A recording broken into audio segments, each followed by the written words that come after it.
the Bible. Is it hard to understand? When it comes to reading the Bible, the first thing that comes to mind is the fact that this is the Word of God.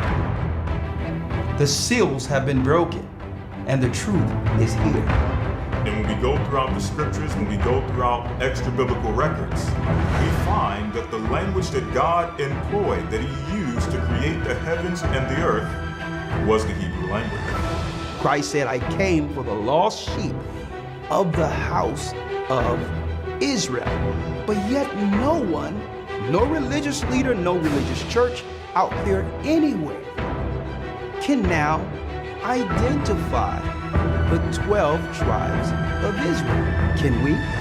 God is quite simple, but it seems as if man makes understanding Him hard. What are those mysteries? The truth of your book and the truth will make you free.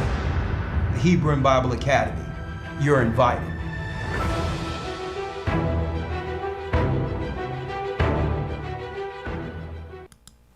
Blessings, blessings, blessings. Let's go, let's go, let's go. Shalom. Let's go, let's go, let's go, brothers and sisters. Blessings. 1 second. Da, da, da, da. Blessings. Hit the like button. Hit the like button, brothers and sisters. Hit the like button.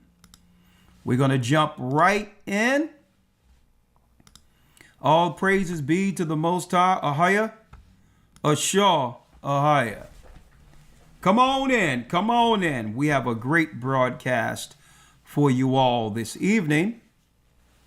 Elder Lawyer, how are you? I'm doing well, sir. How about yourself? I am blessed by the Almighty. I'm blessed by the Almighty. Just coming off of the Canada trip. Yes. All praises be to the Most High. What hospitality. What hospitality. I mean, it was such a great gathering, Elder, with the brothers and sisters there. Our little mini Passover in Canada. I mean, it was such, the people were so warm, loving. I'll tell you right now, what the Most High is doing. He's calling back Israel. We're going to talk about it in a second, Elder. Let's get the song going first. Yes, come on. The East is where we're from. Hit that like button. 12 tribes of Israel. Blessings. In 721 BC, The Assyrian king, he took us down, we fell. Hit the like button. with the great escape we went through the Euphrates. The Lord held the water still. To a land where no mankind dwelt, we went. The 12 tribes of Israel. Who we be, we Come on, Manasseh. Get it. from Puerto Rico. Naphtali from the house of Hawaii. The Lord is calling back Israel. From Panama, Yeah. the North American Indians, Simeon, Come on. Renegades. Ahaya's gathering Israel. That's right. The Most High is gathering Israel. And yes, I'm Elder Ricard Shiar, along with Elder Lawyer for the weekly broadcast. Going forward, every Wednesday we'll be decoding the times. Tonight's discussion is different because we're talking about developments many people have not yet heard or have made public as of yet. They're not discussing it. Everyone is talking about Megan Thee Stallion. Everyone is talking about Klay Thompson, right? Some hot mess. Okay, some hot mess. So we need to get everyone on course according to what the Most High is doing in the earth. And every Wednesday we'll be decoding the times. And tonight, actually, Elder Lawyer, we have a guest joining us. Now, of course, we have to keep that guest anonymous. Okay, so we had our production team work with the guest. Okay, to disguise or to hide her voice because she is a professional, but she's a whistleblower who's going to give us some insight of what they're doing in the schools. In the schools. So, brothers and sisters, you need to keep your ear to the ground with decoding the times tonight. Okay. So I'm going to invite the guest in first, and we're going to have her in the background. Right? So I'm going to invite her in now. 1 second, 1 moment. And I have Elder Lawyer waiting too. 1 moment. A very serious broadcast tonight. Sister Jane Doe will be her name this evening.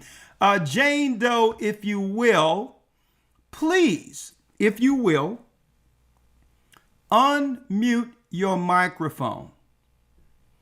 I just need to hear whether or not that the device that was given you suffice.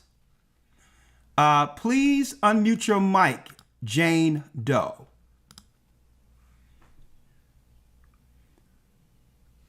Okay. Okay. I see the mic unmuted here. Yes. Okay. Let me put you in so that you can. All right. Say something so that everyone can hear you. Shalom. Okay. So obviously, Shalom, it's someone who knows the truth. All right. But hey, we're going to try to keep you as anonymous as we can.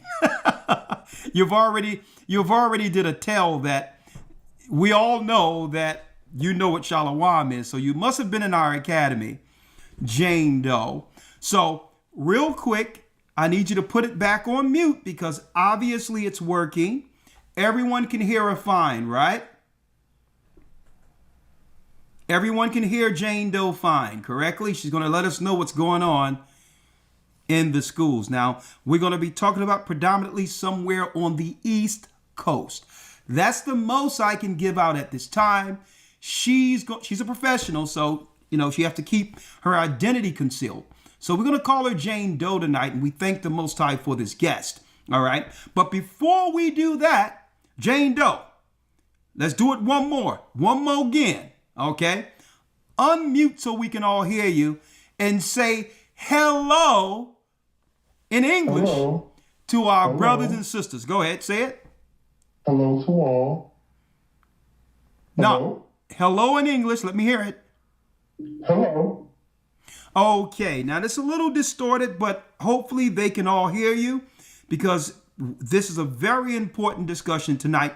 So Jane, do us a favor, Jane Doe, our whistleblower. On the East Coast, the most we can divulge as far as location, go on mute and we'll bring you back in a moment, okay? Sounds good. Sounds good. All right. All right, Elder Lawyer. Let me go to Elder Lawyer now that we have our guest in tow. Shalom. How you doing, Elder Lawyer? Shalom, sir. I'm doing well. How about yourself? I am blessed by the best, and his name is Ahia. What a journey, Elder Lawyer, since the beginning of this work. Right? What a journey.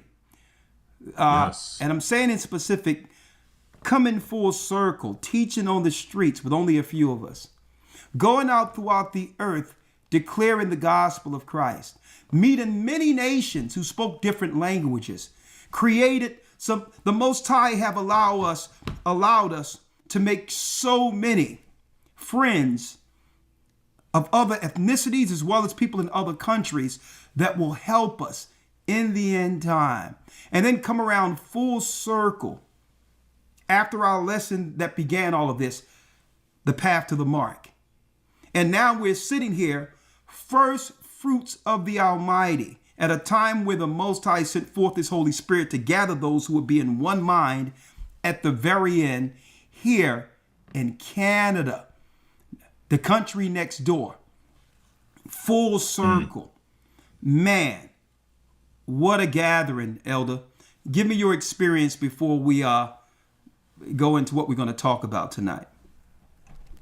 Well, very similar to yours. The brothers and sisters from the time we stepped into the place were very hospitable, very loving.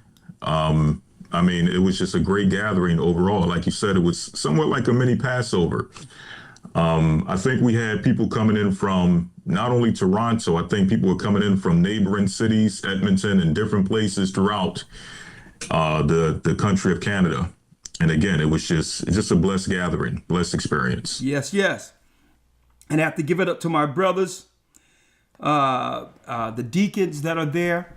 Have to give it up to Deacon Yada, Zarai, Dawada. And if time permits, we're going to send out the Zoom so that they can come in later also. But what a gathering, Elder Lawyer. To be welcome after the path of the mark from the beginning have brought us full circle before eventually the final exodus. And I thank the Most High that we've endured until this time, and all of you that will endure, hold on. It's about to get deep. Now, before doing so, before talking tonight, let me first give a humble apology to my loyal Academites.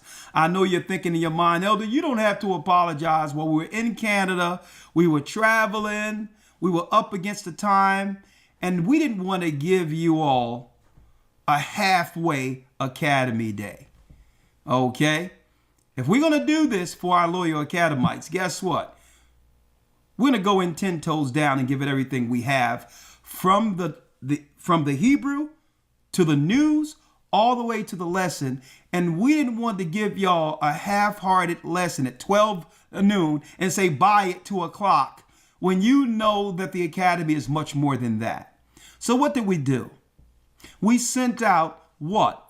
One of our best relationship classes we've had to date from a prior Academy as a bonus. Just so that y'all have something to hold on to. But guess what? It was just a break or a pause. Week 7 isn't next week.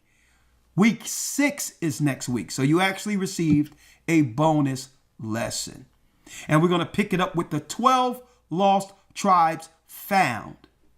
That's right. Revisit it. This coming Sunday. So don't worry about it. We apologize that we couldn't be there for you all. And I know you're saying don't worry about it. Y'all probably went shopping or doing something on your Sunday. It was a free day for you. But keep in mind, we didn't forget you. And on top of that, we have another scholarly package, more drawings to give our brothers and sisters, books and all of that for participating in the Academy. And all of that will be finances out of the Academy. Thank you. We love you. And thank you for our patience. But I'll tell you, going to Canada was well worth it, brothers and sisters. We're re-energized. Okay. That's right. We're re-energized. That first fruit spirit that was amongst the body, it gives us constant, brothers and sisters, confidence and confident reassurance that the work that the Most High have done within this church wasn't and isn't in vain. That there's many people who appreciate the hard works and efforts that have begun this church from the beginning and understand the perseverance as watchmen and appreciate the perseverance to come right here every Wednesday when we'll be decoding the times, right? Every Friday, Patreon, every Sabbath, to know that we are here at the top of the tower, giving our people what they need to endure another day in this hellhole called Babylon. Okay? And we need to hold on to each other, and we will do so if the Most High permits. If the Most High permits. Now, because I have my guest, I'm not going to keep my guest waiting too long.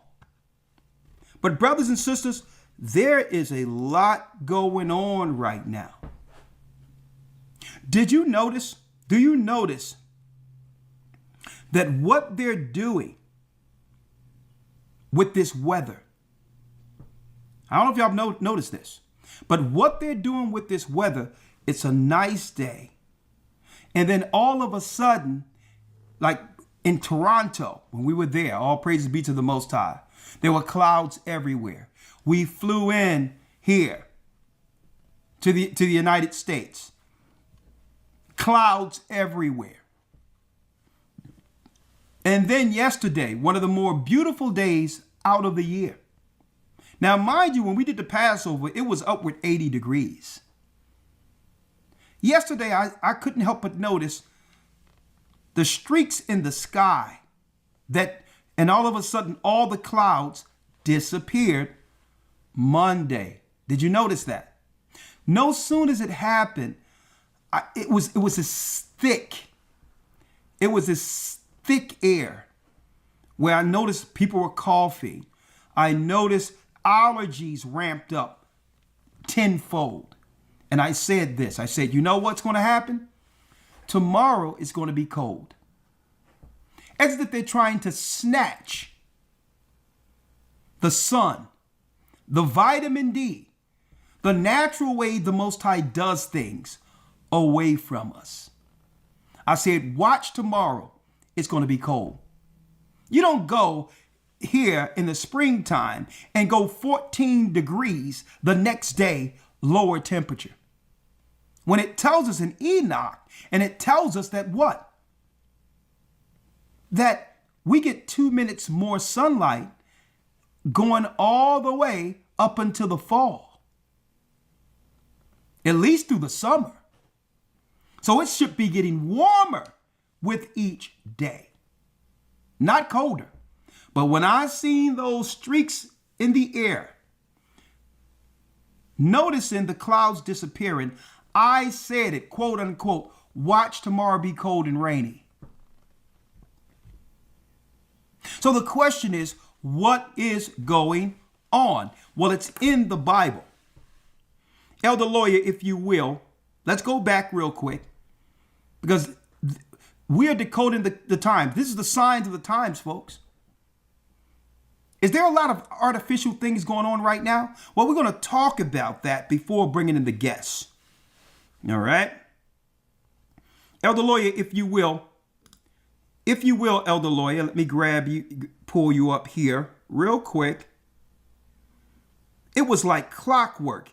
Every time we get a good day and the moods change for the better, the next day they bring in what? Melancholy, a somber day, zapping the energy. Right. You notice that? It makes it where you don't even want to get out of bed.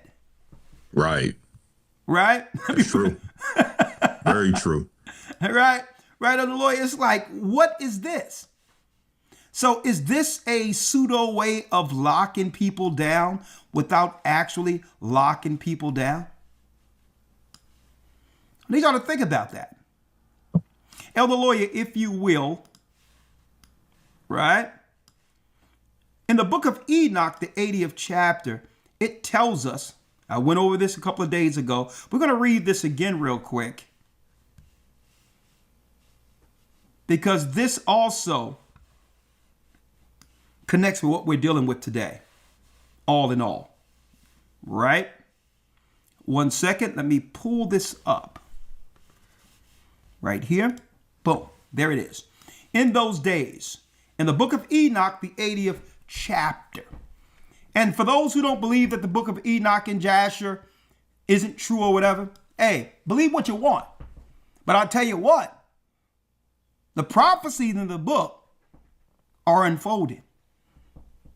So the prophecies prove that the books are right. Okay? Let's read in of itself. Ye that have an ear, let him hear. Let's go to Enoch 80 and let's start at the first verse. If you will, Elder, let's go. All right, this is the book of Enoch, chapter 80, verse number 1.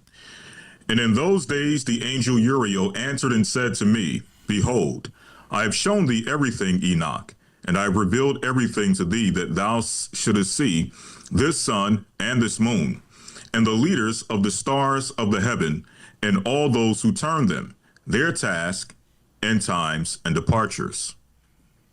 Verse 2.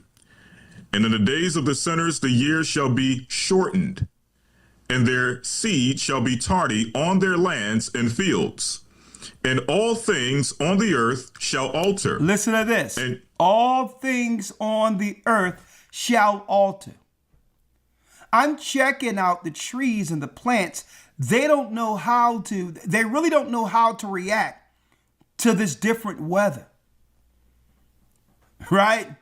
Think about this. They don't know the plants, it's life in of itself. And these plants, you'll have the flowers open up and then close, and then rain come down, then it gets cold. The flowers don't even know how to bloom right now. And I'm checking it out. So it's like all of nature is altering. It's like, should we open up or shouldn't we? And not only that, because of that, the bees are off schedule. Think about that. The bees. Usually you get 2 minutes of what? Daylight extra. Going all the way up into the summertime, past the summer. So the bees would naturally come out and pollinate the flowers. But how is that possible if the flowers don't know what to do? See? So that's right. You notice I'm not noticing bees. I'll see the bees come out and they be coming out and blooming the trees and getting in the flowers and all of that. And then they'll spray into the air and the bees stay in their hives, which means also less honey. You have to realize that all of this works together to keep us alive. Right? Let's go back. And shall not appear in their time. Read. And the rain shall be kept back. And the rain shall be kept back. Read. And the heavens shall withhold it. And in those times the fruits of the earth shall be backward, and shall not grow in their time. And the fruits of the trees shall be withheld in their time. And the fruits of the trees shall be withheld in their time. Elder Lawyer, I need you to check this out. And of course, we have the guests who will hear this also. So what I'm going to do, for the sake of the broadcast, just for the sake of the broadcast here, what we're going to do is I'm going to put this video, fair use for educational purposes only. I'm going to put this live so that all can hear it. And this is from Natural News, the Health Ranger. What happened over in Iran just a couple of days ago, one might ask, that falls right into the prophecy given through what? Enoch. Well, folks, a lot of these things are being altered through experiments. As the days of Noah, then shall the coming of the Son of Man be. The altering of what? Nature, of what the Most High intended for life, including people. Everything is being altered. What people don't realize, Christ, Enoch, the prophets were all talking about what? Satan's hand in altering the earth. It came out not too long ago. And of course, anytime you talk about it, you put it in Google, it'll say conspiracy theory, conspiracy theory. I'm starting to believe that we need to look at all the conspiracy theories to know exactly what's going on at this point. Because why? If something is false, there's no need to dismiss it. You let a lie fall flat on its face without having to contend against it. Anytime you have to try to discredit something over and over and over again, it must be true. There's no need in doing that. A lie will fall flat on its face. So every time they say conspiracy theory, brothers and sisters, we need to look at that and say there's probably more truth to the conspiracy than what the governments have been telling us. Is the word conspiracy theory, have they wore out this word to the point where it has no effect anymore? And why am I saying this? Soon as you pull up what Iran did, or what they claim Iran did, knocked out a few antennas, and all of a sudden, what did Iran show? Iran showed water gushing up from the grounds, going into their reservoirs. Their reservoirs are filled because they said they hit an antenna from the army bases of America over in the Middle East. And that means, according to Iran, weather modification was happening. That's what they're saying, right? So let's hear this. Fair use for educational purposes only. You know, you may not be aware of this, but Tehran was almost made uninhabitable by drought. And the drought was engineered in part by U.S. radar systems that were blasting energy to ionize the atmosphere, to steer clouds away Hit that like from button. Iran, and to actually cause a drought. It's just classic geoengineering, multiple ways to achieve this. But what has happened is that since those large radar installations around the Persian Gulf have been destroyed by Iranian drones, the rains have returned. And now in the last week or so, we have really record rains in Tehran, and what was almost uninhabitable. I mean, literally last year, they almost had to think about evacuating large sections of the city, a city of 9 or 10 million people. Now they have plenty of water. Of course, their infrastructure has been destroyed in part and bombed by the United States because of the kinetic war. But the geoengineering war was another kind of warfare. Of course, their infrastructure has suffered an extensive amount of damage due to the kinetic war being waged against Iran by the United States. But the geoengineering war was just another layer on top of that.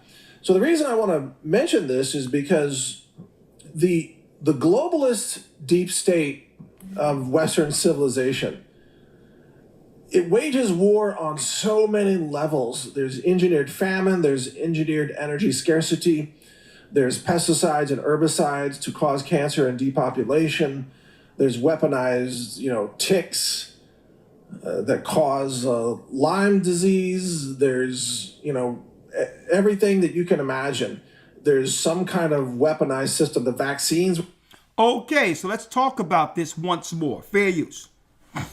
Fair use. Hit the like button, hit the hype button. Help us out. You may not be aware of this, but Tehran was almost made uninhabitable by drought. By drought? And the drought was engineered in part by U.S. radar systems that were blasting energy to ionize the atmosphere, to steer clouds away from Iran, and to actually cause a drought. It's just classic geoengineering, multiple ways to achieve this. But what has happened is that since those large radar installations around the Persian Gulf have been destroyed by Iranian drones, the rains have returned. And now in the last week or so, we have really record rains in Tehran, and what was almost uninhabitable. I mean, literally last year, they almost had to think about evacuating large sections of the city, a city of 9 or 10 million people. Now they have plenty of water. Of course, their infrastructure has been destroyed in part and bombed by the United States because of the kinetic war. But the geoengineering war was another kind of warfare. Of course, their infrastructure has suffered an extensive amount of damage due to the kinetic war being waged against Iran by the United States. But the geoengineering war was just another layer on top of that. So the reason I want to mention this is because the globalist deep state of Western civilization, it wages war on so many levels. There's engineered famine, there's engineered energy scarcity, there's pesticides and herbicides to cause cancer and depopulation, there's weaponized, ticks that cause Lyme disease. There's, everything that you can imagine. There's everything you can imagine. And we're going to talk about that tonight. Everything. But Elder Lawyer, there's one thing that's missing. They're not just changing everything. For those who's fallen victim, not to the globalist, as Alex Jones poignantly speaks about, have continually talked about for as long as we can remember, as long as the internet been in existence. They call them the deep state. They call them the globalists. They're Satanist. Right? Right. Let's get straight to it. They are Satanists. Now, why is it so important what we're going to go into tonight? Well, they're not just changing the atmosphere. They're not just changing the earth. Their greatest experiment, I believe, according to the Bible, are the people. The people are the greatest change. And we are seeing this play out in plain sight. This great experiment where people are acting out of their minds with no rhyme or reason, without logic, without conscience. Right? Aggression, not understood. Right? There's stuff is coming out of nowhere, and no one is actually realizing that the people in the earth are a part of the experiment. They're changing. So what we're witnessing in the earth with these unexplained aggressions are people fighting against what's in them. And it's playing out in real time. What we're witnessing is exactly what happened, Elder Lawyer, before the flood. Now, I like to go into the Health Ranger and all these others who talk about these things in part to show the prophecy being fulfilled. But it's only the Bible that can connect all the dots and give us what? The proper picture. Without the Bible, you only have part of it. It's not just what? The atmosphere. It's not just the weather modification. It's all part of it. But what they're trying to distract people from is the fact that the people all over the earth, even people in our family, has changed. This is Satan's greatest experiment coming out of the so-called pandemic. Now, they tell you, they have to tell you, sometimes, Elder Lawyer, through their programs, through their movies, through their productions, their lesser magic is the fact that they have to tell you. But they only tell you in part. But without the Bible, there's no connection. They'll tell you. Like, for instance, here's an example of them telling you. Right? They went from the baby boomers to Generation X, millennial, generational X, and then Generation Z. Right? So Z is the end of the alphabet, which means if they're in the Generation Z, which is the end of the alphabet, they're more so focusing on the reset, or the people who are now totally under the New World Order with the letter A. They're at the end of this. They don't even care about the people who know anymore because they already have the children, is what we are about to go into. Elder Lawyer. Yes, sir. This reset, folks, I'm going to tell you, is the majority of the earth, even those who claim to believe in God, operating under Satan's program to destroy the remnant. Elder Lawyer, how long Generation Alpha, exactly. That's the generation they are counting on to bring in the order. You're going to find out there was a connection between all of this, whether it be gun control, whether it be what happened with Sandy Hook, whether you believe it or not. What happened with what? Operation Warp Speed, getting vaccines out to the people. What if they're all a part of one program? What if? So, Elder Lawyer, the question I was about to ask you, and I'm about to bring in Jane in a moment. How long people have been trying to get us to start a school for truth children, in which I pushed back because I didn't want to deal with what? The headache that comes with what happens when people's children, right, aren't, as they appear, treated as they would think they should be treated, or something went wrong, whether it be an injury or whether someone got offended. I didn't want church members to lose their faith because now there's a fallout between a teacher and a student. Right. So much liability that comes with children because children are the future, and these children we have next, they're the ones who are going to bring in the kingdom. How long have I been pushing back on this and saying it's too much, Elder Lawyer, according to your recollection? It's been well over a decade. Well over a decade. Well over a decade, people were saying, Elder, all that y'all teach in the academy and all these others, why don't we have something for our children? And I didn't want to deal with it. But out of nowhere, I Am Royal Academy came. When I was adamant against it, I didn't want to deal with the headache. I'm like, we're a church. I don't want to deal with people's personal issues with coming to children and feel a certain type of way. The parents, if they're not engaged or aren't doing right, and I'm feeling a certain type of way about them.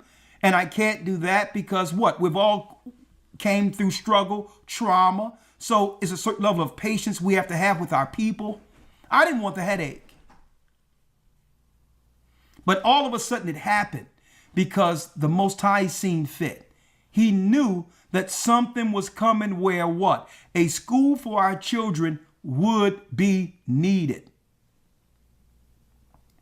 Would be needed. And I said, you know what? If the parents going to have to be fully engaged, they're going to have to be involved, be patient with the teachers. The volunteers are going to have to volunteer until we have some money to be able to pay them. And in the midst of this, the church, which has foot the bill because our people cannot afford their children to go to a charter school. And brothers and sisters, this is where I come in myself and thank you all for your continued support of the Gathering of Christ Church. None of this would be possible for the next generation if y'all didn't help the church. And even though the church is dealing what? Primarily with teaching the Bible, following the commandments, and getting our people together in the name of Christ, baptism and others. Guess what, brothers and sisters? What you support in the church, it gave us enough to be able to give our children a free school. A free school that's teaching on greater levels than the regular public schools. And tonight you're going to realize how important that was. And if it wasn't for y'all giving it, folks, it costs us thousands. I'm talking about over $10,000 a month to do this. So that our children don't have to, and it's coming straight out of the church's accounts. So this is where I thank you. In a time of austerity, where finances are drying up and people don't know whether to go left or right, gas prices are high, and now they're hyper-focusing on the next generation of students to bring in Satan's program. I thank you. Over a decade, Elder. And guess what, Elder? I've been following this Sandy Hook stuff and all of this for years. You know I have. Right? And I'm looking at all these rules Right. All these rules, all of a sudden, they've been put in place. A school crisis drills in Connecticut get rules and standards with new law. Advocates for praising the change, which they hope will standardize drills and put more focus on psychological safety. And then there was a bill that was passed and all that, where in the event of an emergency, that they could move your children into a protected facility to get them out of harm's way and call you from a facility after moving your children. I'm like, what is this? What are they planning for? What? For the new generation A. Man, I'm looking at these bills. Here's the sessions right here in Connecticut. And let me put it out there right now. Our guest isn't from Connecticut, but she is from the East Coast. An act and relocation of certain state funds and various provisions related to education, public safety, general government elections, intermediate care, facilities, and warehouse distribution centers. This is in session, folks, right now. Look at all these sessions, all these bills. So what are they planning? Now, mind you, Elder Lawyer, mind you, I need y'all to think about this. What are they planning? Now, mind you, this also links with immigration. Because the new schools, and remember when Donald Trump, Elder Lawyer, said out of nowhere, there's hundreds and hundreds of thousands of children missing from the border, and no one even batted an eye to what you talking about. Mm-hmm. Remember that? Yes, sir. Well, guess what? If these children are from other countries and show up in some of these schools, guess what? They'll readily go into the next program under the Generation A and thank America for it. Hence the reason why during COVID and all of that, they shut down schools and they started putting immigrants in the schools as shelters. A lot of these schools never came back. What are these schools? What are they being renovated for? And what does that mean for our people? Because the test model starts in the Black community. So, Elder Lawyer, if you will, there's other things I want to go into, but you can listen online because I have to bring her in. I have to bring her in, Elder Lawyer, and I have to bring her in through the mixer so that everyone can hear her clearly. I don't want no echoes.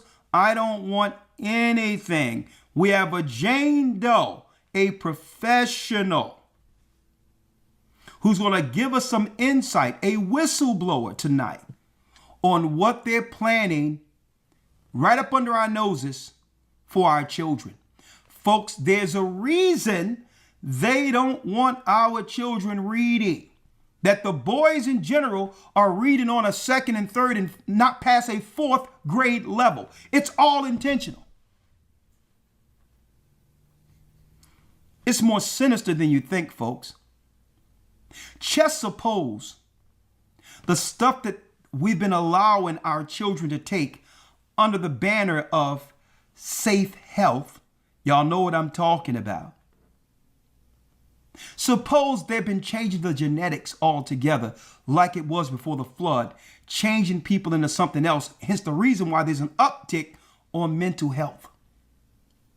And suppose the fix out of nowhere, if someone takes the mark of the beast, which is coming, suppose they can fix someone who has neurological issues, autism and all that, and make them a genius just like that. What parent wouldn't be down with that? Well, what am I going to do about my son or daughter's autism? Well, suppose it's part of the program that will have the world accept the mark of the beast miracles. Folks, no one connect this stuff all around the earth. Right here, we've been talking about this for years. And now, it's here. Without any further ado, let's bring in our guest, Jane Doe. How are you? I'm well. How are you? Thank you for having me. Okay. This is deep in of itself. You welcome. Now, of course, Jane Doe is from the East Coast. That's the most I can say right now. Right? That's the most I can say right now. Let me bring her in here. 1 second. Let me bring her in here. 1 second. All right. Now you have to be careful not to put your name out there. Okay. Absolutely. Thank you. Okay. Make sure you don't put out your name. All right. What I'm going to do, Elder Lawyer, I'm going to put her through the mixer. You have to hear her through the broadcast for a second. Okay. Is that okay? That's perfectly fine. All right. So let's do it this way. All right. 1 second, sister. Okay. Sure. All right. Okay. Jane Doe, how are you? I am doing very well, and how are you? I am blessed by the Almighty. Thanks for being a guest coming on tonight. I'm going to put this in so that they can all hear you. All right, let's talk about it, sister. There's a few things, and I'm going to point it out from the beginning. Of course, you are a professional, and I'm not going to go into the field you're in. But you want to talk about something that's happening in the public schools on the East Coast with 3 high schools, which are being beta tested, and 3 kindergarten to 8 schools, correct? That is correct. Okay, what did you find out?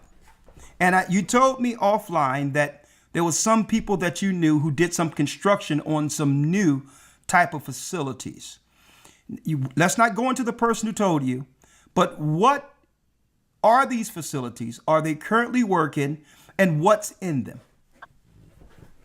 Okay, so what I've come to understand over the last few months is that there are school districts that are working in partnership with medical health facilities. And what they are doing is opening full medical clinics inside of high schools and grade schools. So hold up now, when you say full medical clinics, because I remember growing to school, little nurse thing downstairs where, if you had asthma, your inhaler was down there. If you needed certain medications, the nurse took care of things. So they were prepping us for this for a long time. But what do you mean full medical facilities? What do you mean by that? For these particular schools, which are a test pilot, gone are the days of the cot in the office with the nurse and the chair. These are full service in terms of providing on-site physical and mental health services, vaccine immunization services, mental health counseling, chronic health management for diabetes, asthma, dentist offices, anything that you could go to the hospital for, including lab work, being provided in these schools. They are large clinics. They are no longer one-room offices with a nurse in a chair and a cot. These are full medical staff, medically staffed offices that are available to children, to their parents, family members, household members of those students who attend the school district, as well as staff. Okay, so it seems like what you're saying here, sister, and thank you for coming. All praises be to the Most High that you're here. This is it's blowing my mind right here to know that it's coming around full circle.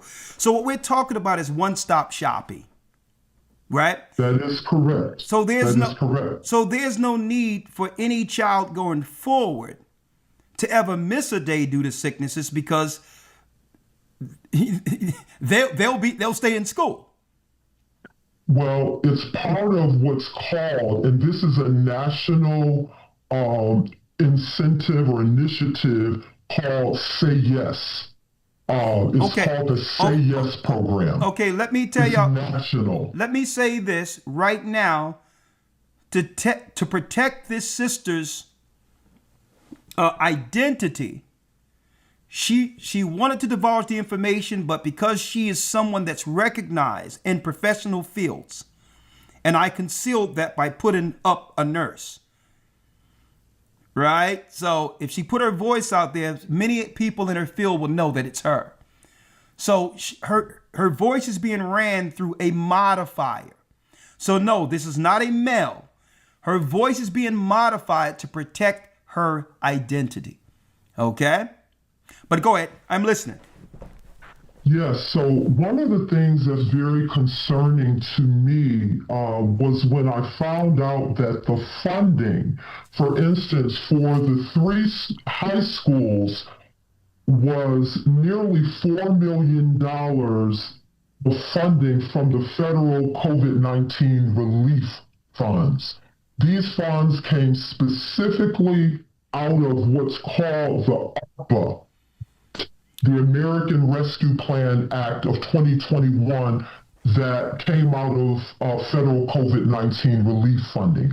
That is what they are funding these school hospital facilities for. While parents are at work doing what they do to put food on the table, to be able to take care of their children right now at these pilot schools are able to receive any and all medical services, including vaccines, lab work, mental health, dental health, and it's very concerning given the status of where we are in this country at this point. Well, sister, that's deep because I'm watching this and seeing this as a godsend for a lot of our family members, especially single parent homes who now you have people who have to call out of work if something go wrong with their children and take off work and lose pay. I can see people celebrating this and saying, well, guess what? Now I don't got to cut off work. If something happens, what better way to handle this with what? Familiar people in the building already who are nurses, doctors, psychologists. So now I don't have to call off work to take my child to see a dentist. The dentist, they can just check in and go get their teeth fixed. So do you think our people will readily, and it could also, if you look at this, be connected to these 15-minute cities they were talking about, right? So you don't have to go all around the place. And you saying these places are currently running and happening right now? They're in full operation as of the 2025-2026 school year. They opened in September of 2025. Fully operational. Full health care, mental health, one-stop shopping, and of course this is connected to the funding that I'm looking into this, where a lot of funding is going to LGBTQ youth. That is correct. That's part of the whole mental health funding. And this wouldn't be as concerning if we were not in the nanotechnology, brain chip era that we're in right now. Who knows what they're doing when our children go for dental health services and are having doctors that really their parents don't know, have not built a rapport with, have never met, has not been their child's long-term, long-time pediatric health provider. Who knows what they're doing, entering children's mouth cavity and brain cavity, for that matter, with dental services, offering full health services, but yet the children are reading the third grade level, not reading at grade level, not seeing their exams and not functioning, not able to do reading, writing, and arithmetic. That's not the focus in these schools, it appears, but they can certainly get any and all healthcare services that they desire. Okay, and through Medicaid. do you believe that right now it's at a pilot stage, but eventually other states will pick it up where it would eventually become nationwide? I have an inclination of how they can fast track that, but what say you? That's my understanding. This is just a test run, one, to see how readily, how easy it is to implement the program, how often families are using it, whether there's any pushback, and from what I've seen, there's been no pushback. So this is what they're testing, families using it. Was there any opposition to it? Did parents, scream, this is inappropriate, this is not safe? From what I understand, being somewhat close to this rollout,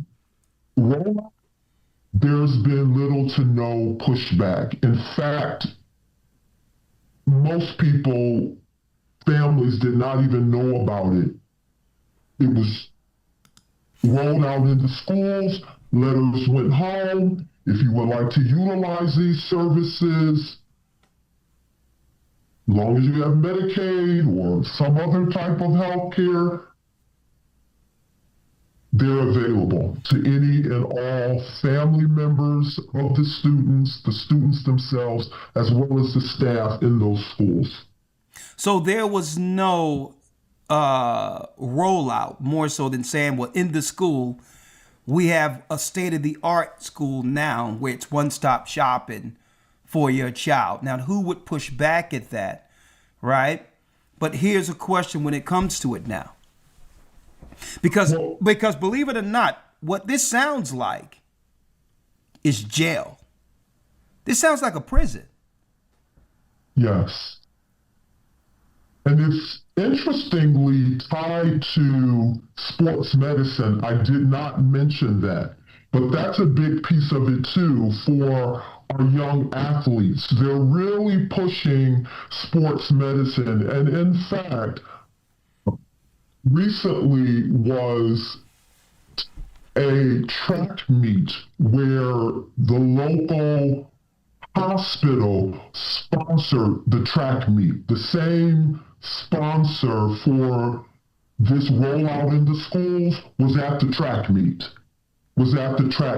And they were announcing, this whole initiative, and your students, your athletes are eligible for sports medicine treatment.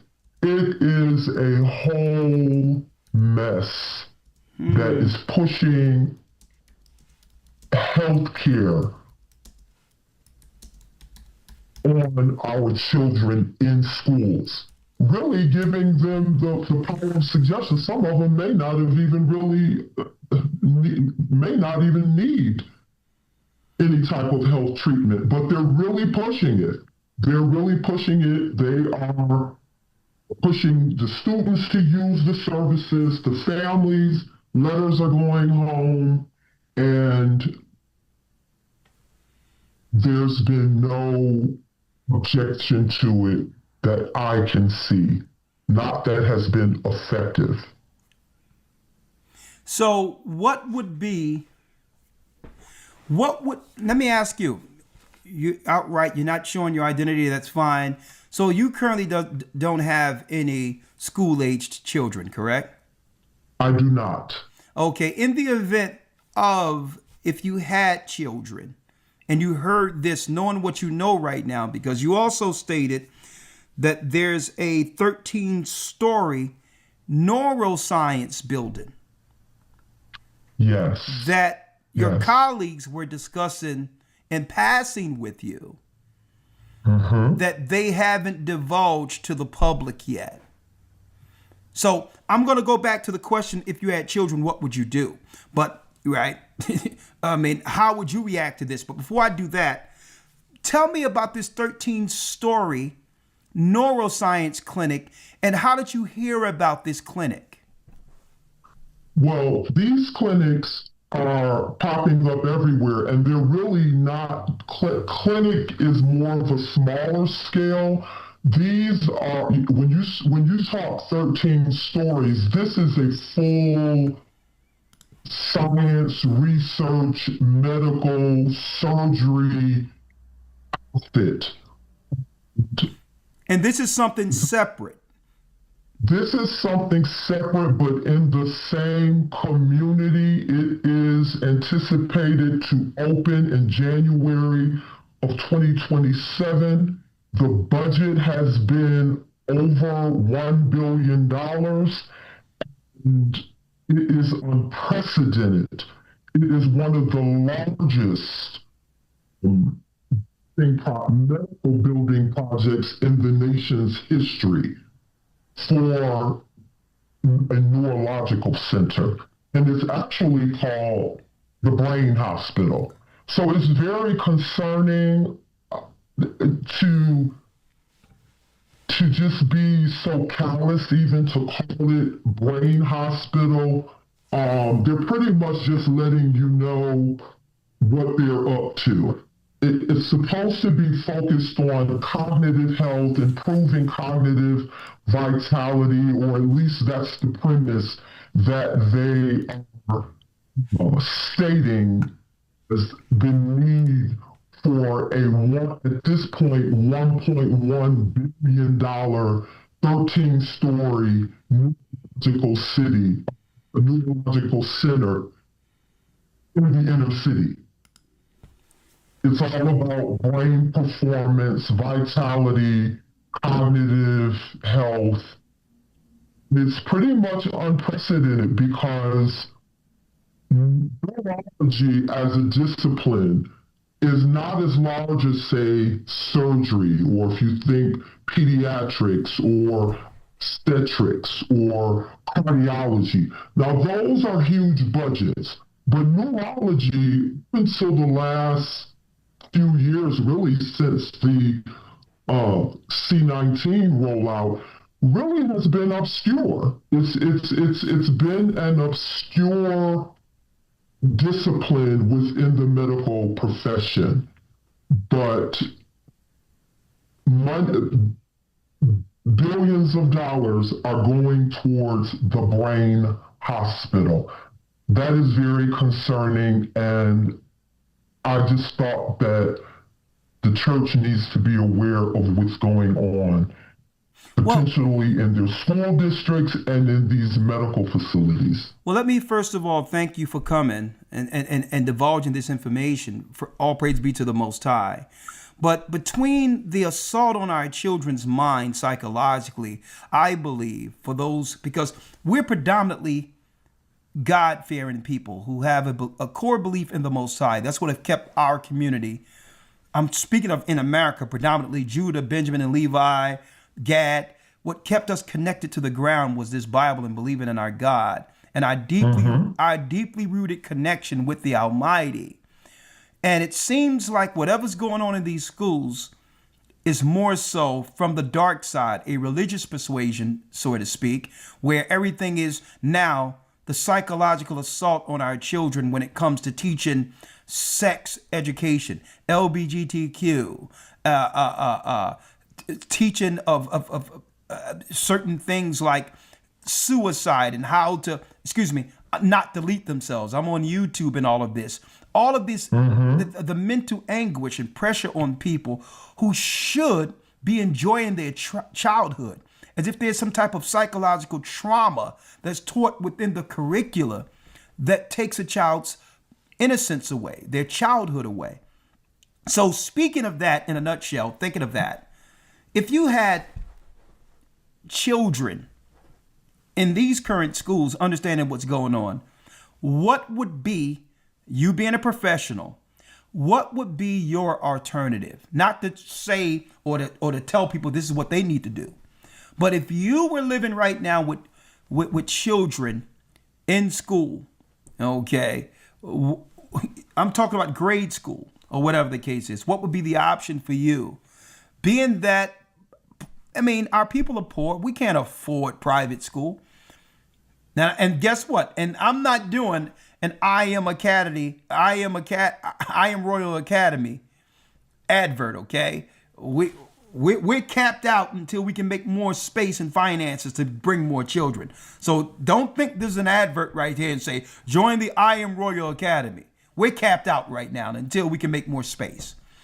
But outside of I Am Royal Academy, what options would you take if you had school-age children?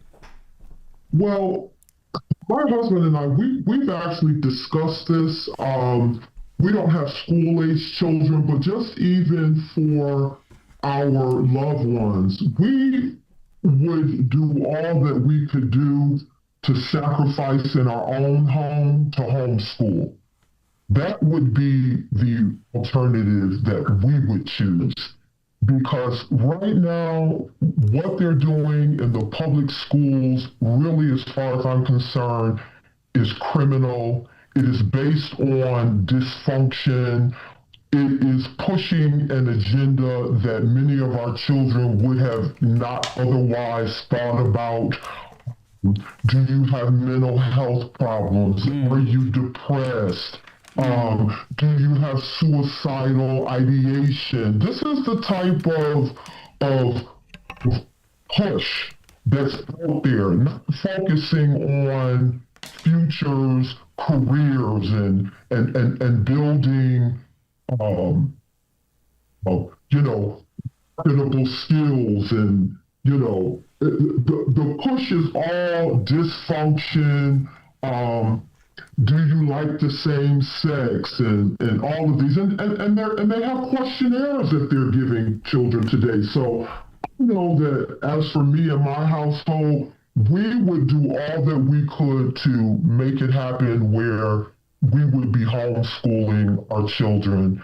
And I know that when my children were in school, we opted out of even the vaccines. This was before the agenda that they rolled out. It was just clear to me with all the mental health incidents among our young men that... Well, I would like to say this, because usually when we talk about things like that, they don't like our people discussing that, really. And I would like to say, of course, I believe in, I believe that people should have full autonomy and sovereignty over their health, right? And that people have to make a decision on what they believe is right for them. I'm not here, right? I have to say that just for the sake of, and I believe that all parents should know about informed consent. All right. Informed consent, absolutely. That's a legal term which say, okay, I'm not going to say whether or not it's right or wrong, but I can say that I would like to do the research before I make a life-changing decision on what I'm going to put in my body, or those, or the people who are entrusted for me to look out for their best interest. So I would like informed consent, right? But you made a decision not to do it all together, and guess what? That's your right. But I wanted to put that out there. We as a church, we don't believe in none of that stuff, because we understand that according to our religious understanding, what they're doing is in the book of Revelation, according to what we believe, according to the Bible, that they're changing people with chemicals. Now, whether or not other people believe it, it's on them, but I wanted to make that clear that we're not getting in the way or trying to sway someone into making a choice on what their children need to do. But people need to become more informed with anything that the government or school or any other place is actually suggesting. And I would say, know the ingredients. And then, Yes. I mean, you use your phone for everything else. Why don't you put some of this ingredients in your phone and Google it and say, well, what is the side effect of this ingredient or the side effect of that ingredient? So that you can make an informed decision on whether or not you are a parent that would have to deal with a damaged child in the event of something going wrong, or you can decide that it's good for your child. But at least we're not living in a time where people can walk blindly when it comes to this, because they're fast tracking their program and have switched to schools. And I believe it's a new world order setting the table for a release of the mark of the beast. That's what I believe. And I'm going to show, once you're off, how we're going to get there, how this war plays into everything we're talking about. So what would you like to convey to the people out there? Thank you for coming. And let me give you the last words on what you would, and I may have you again on Patreon. And I'm glad I kept you anonymous, because we need the detailed information you're dropping, being behind closed doors, because none of this is being announced, even though they're sitting in Senate, having sessions and all this on that. And they want us to talk about Cardi B, Meg Thee Stallion, and Clay Thompson. We need to be talking about this right here. But go on. What say you? I'm going to give you the last word. I would just say to parents to be fully engaged in what is going on a day-to-day basis in their child's schools.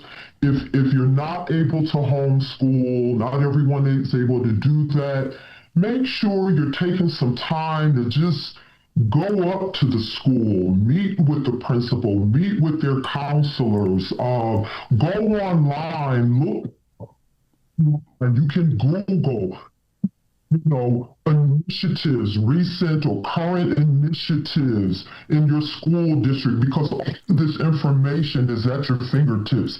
It's online. It really is. When the paperwork comes home from, with your students, look into it, because read the paperwork, because all of this is the information is in the backpacks, it's in the paperwork they're sending home, but they're banking on parents being stressed out, not reading anything, even if they don't agree, not following up. And even with that informed consent, there is so much that is going on behind the scene that is working against us, that we really do have to do our own homework.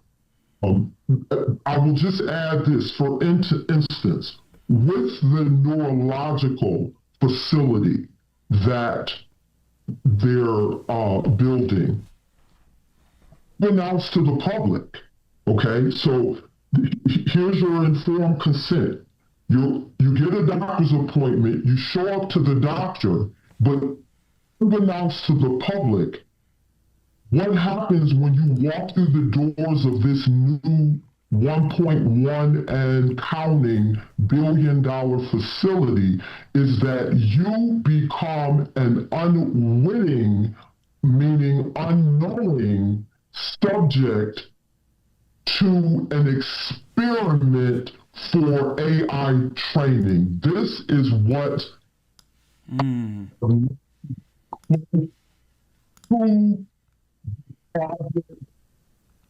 patients do not even know. They're going to the doctor to see their doctor for whatever reason, consensually going. But what you're not aware of is that there's an agenda behind the scenes that is unbeknownst to you, and now you're a part of it. So it's my understanding that they are using every person that comes through the doors of this new facility will be subject to experiment that they're not aware they're part of. And the reason that they are not notifying the public is because they want authentic results. They want to test how people walk, how the elderly walk, how children walk, how do apparently able-bodied men and women, how many steps they take, their gait, their movement, for purposes of training AI. That is built in Well, to this. I'll tell you project. what. Well, I'm going to go into that separate. Probably I'll invite you in on Patreon to talk about that, because there could be a connection between AI teaching the next robots who are going to be operating just like people. But that's a whole Right. nother conversation in of itself. Sister, I would really appreciate it if you come in as a guest. We could probably have you come on later on down the line in one of our academies. I mean, you're villaging out there, and this is a sheer example of the fact that, and I want brothers and sisters to understand this alike. The Most High is not Yes. just dealing with men; He's dealing with sisters too. He's dealing with sisters too, and the whole deal is we like to focus on the negative stereotypes that that are hyper utilized within the system to have them demonize our sister's image. And if they put that out there negatively regularly without showing the alternative, we'll begin to believe the hype, believe the lies that all of our sisters are Megan the Stallion, and not deal with a society that creates Megan the Stallions. Okay? We'll never get to the root of let's get it at the root. And that comes with following the Most High, keeping the commandments. That start with bringing family back together as the Most High intended. But that's a whole nother conversation. Sister, I'm going to invite you on because you're a very intriguing guest with key information, and you're in circles where people don't know who they're talking to. Okay? And because of that, you keep your anonymity. You keep that concealed, and get as much information as you can to bring it to us as we utilize as much information as we can to help God's people get through this, okay? Thank you, Elder, and thank you for having me on. Well, thank you, and we'll be having more conversations. There you go. Jane Doe. Elder Lawyer, you can come on in. You can come on in, Elder Lawyer, yes. And yeah, we'll be having more conversations with Jane Doe as this whole thing unfold. Now, I'm going to go over a little news in a minute of the war. Okay. Of the war. We're going to go into that in a moment to show you how all of this ties in, because what can actually happen that will lead, that will actually lead to it all going down. What do I mean by that? Hold on. Let me bring Lawyer back in. That will lead to emergencies. What emergencies? Right? Hold on. What emergencies? 1 second. That will actually lead to now, because of an emergency, all the children are locked down and brought to another facility based on the laws that were changed during Sandy Hook.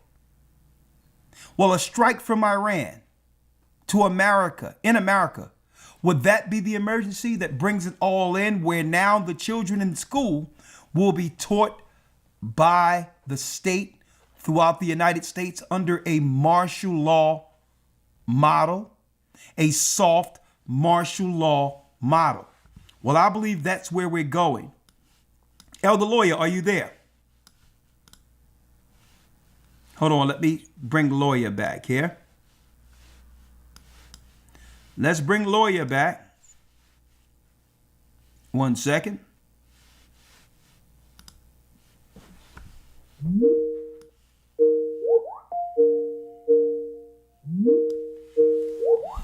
Let's bring the Lawyer back.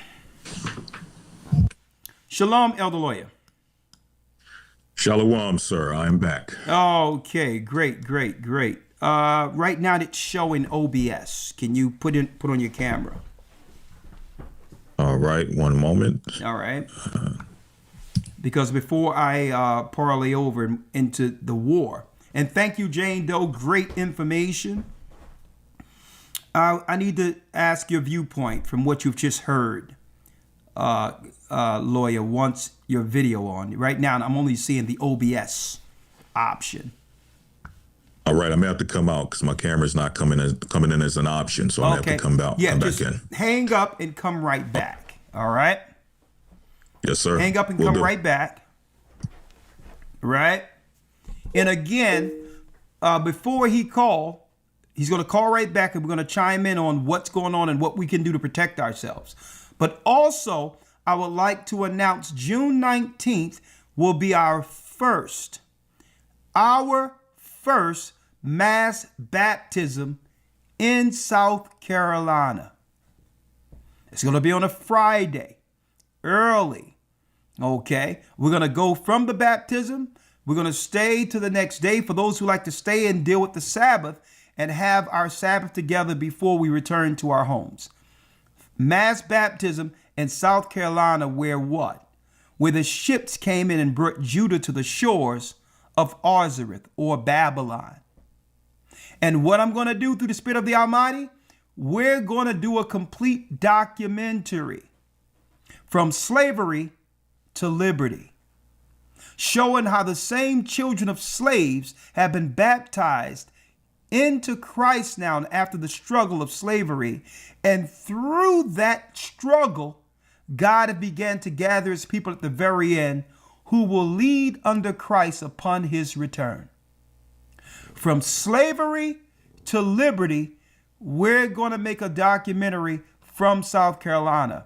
We're going to travel and look at some of the plantation homes and all of that dark history that's from Deuteronomy 28, the 28th chapter, slave ships and all. And we're going to use Deuteronomy 28 and 15 as the floor model for the documentary to show what we've gone throughout these generations since coming to the shores of America. And it will end with our people coming out of those same waters the ships brought us here on. You see the ships, but then you see our people in chains and all of that. But then you see one of our daughters coming out of the water in the name of Ahiah, by Hashem Yeshaya will walk. One of our sons coming out of the waters. From slavery to liberty, a documentary. How Christ freed the slaves. It's going to be groundbreaking. From slavery to liberty. Mass baptism, South Carolina, Friday the 19th. Be there. You're going to hear much about this. June 19th. June 19th. June 19th. All right, let me make it clear. June 19th. From slavery to liberty. A full documentary.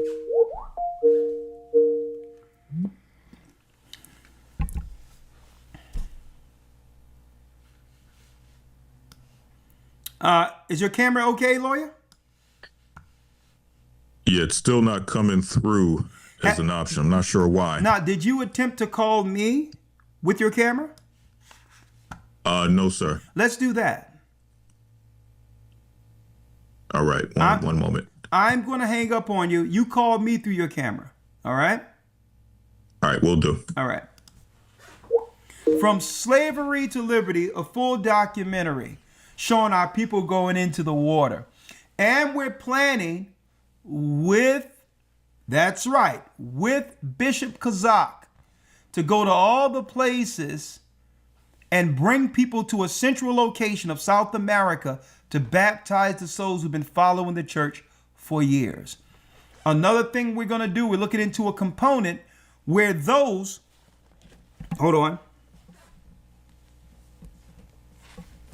where those who don't speak English can join the academy and hear, or at least through subtitles, receive the classes in their own language.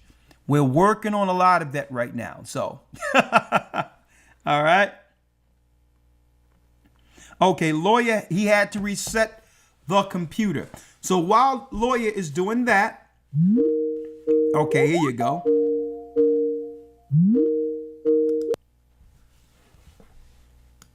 There you go. There you go. Elder lawyer is in the house.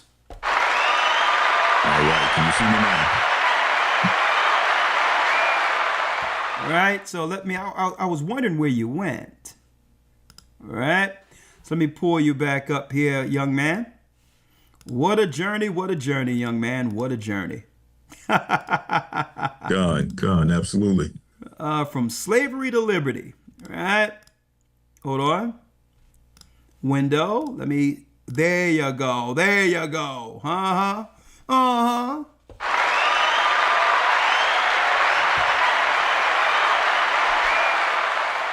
All right, elder lawyer, what do you think about Jane Doe who came in with the inside whistleblowing information? Well, first and foremost, I want to thank the sister for actually coming on, having the bravery to actually come on and give out the information that she presented, giving us all warning, especially those of us who have children. Of course, my children are homeschooled, but nonetheless, as the sister stated, and as we all know, that is not a possibility for everyone. Mm-hmm. So just the idea, the thought of, on top of all the other pressures that parents currently have as it pertains to their children, those who are in the truth, know right from wrong, are trying to protect and shield their children from certain ideologies, certain practices, certain concepts, many of which were mentioned throughout the course. I don't want to go back and repeat all of them, but many of which were actually stated in the interview. It comes to alternative lifestyle, so on and so forth. These are things we're trying to protect our children from. And that's just on the surface. For there to be a whole new, what would you even call this? This whole new, these facilities that they're building, which are potentially being used to experiment, to test, to do all types of things to our children that we have no knowledge of. Just the thought of it is frightening. But all praise be to the Most High. And again, right now we're at the early stages of the school that we have in the church, the I Am Royal Academy. But one thing we will say is that it's an example of looking into alternatives outside of, the current paradigm of public schooling. And as the sister stated, it's, again, everyone may not be able to do it immediately, but it's definitely worth researching other ways that we can either school our children or just make sure that we're more involved and really, what's the word I'm looking for? When you have to debrief, that's the term I'm looking for. Basically debrief your children no sooner as they come home from school to kind of get an understanding of what happened throughout the course of the day. What did they learn? What were they taught? Were they taken to another place that they had no knowledge of without the consent or knowledge of the parent? These are all things we have to do, and it's just another aspect of this walk that we have to engage in. But with that, I yield. Well, thank you, Elder. And another thing I wanted to bring out real quick is the fact that, let me tell you, they never dissolve one part of their deceitful slave system. They never dissolve a part of it without replacing it with something else. What do I mean by that?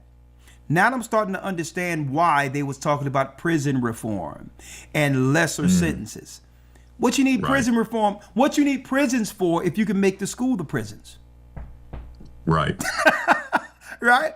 I remember growing up in the inner city and taking my son to school, and they had x-rays and all these other things to check your wallet and all that, going to see your child. Parent and teacher conference. I'm like, what is this? So they've been prepping people. They've been prepping us to accept these federally funded schools as prisons for a long time. So that's what the prison reform is, with your 15-minute cities, as well as having a place where one-stop shopping where the parents can work, right? And don't have to worry about their children because they're in what? Safe hands with professionals. There's no need for prison. The schools will become the prisons. On top of that, the same thing they did coming out of slavery. What did they do? They put a clause in the particular law that if we commit a crime, then all of the rights under that amendment, the free slaves, are dissolved. Right? So you lose your autonomy to freedom and you fall back as 3/5 of a man. A lot of people don't even know that's in the Constitution. So the only thing they had to do was make our existence and the things we like to do criminal, so that now they can keep the slave model going under a different model. Slavery going under a different model. And now they've done it again. Crime started going down in our community, and now they move in schools for it, where now the children can be controlled through government, according to our whistleblower, right? And now they let all the immigrants and others in to replace what? Our people who aren't doing as much crime as we used to do. I'm looking at all of these crimes that's going on with people killing people and people randomly stabbing people. And a lot of these people, be it they're from other countries. So they're filling out what you would call that quota of needing bodies to work under the industrial complex in these prisons that we used to. So the prison reform is going on, and now the last leg in this would be if the war was to go from what? From Iran, real time, into the United States.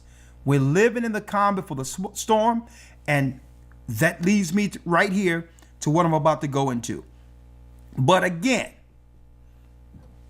don't believe anything they say. Elder Lawyer, let's go to Job 13:4 so we can tie this in a bow. Tie this one up when it comes to them claiming that we should do this for our children or we should do that for our children. We gotta stop letting the state or the government tell us what's best for our children. You know, these are the same construct that enslaved us, right? And they've always used, I'm speaking of the demo nuts, they've always used social engineering to keep the slaves under control. And that's including what they call LGBTQ. I have books on it. Buck breaking the young men.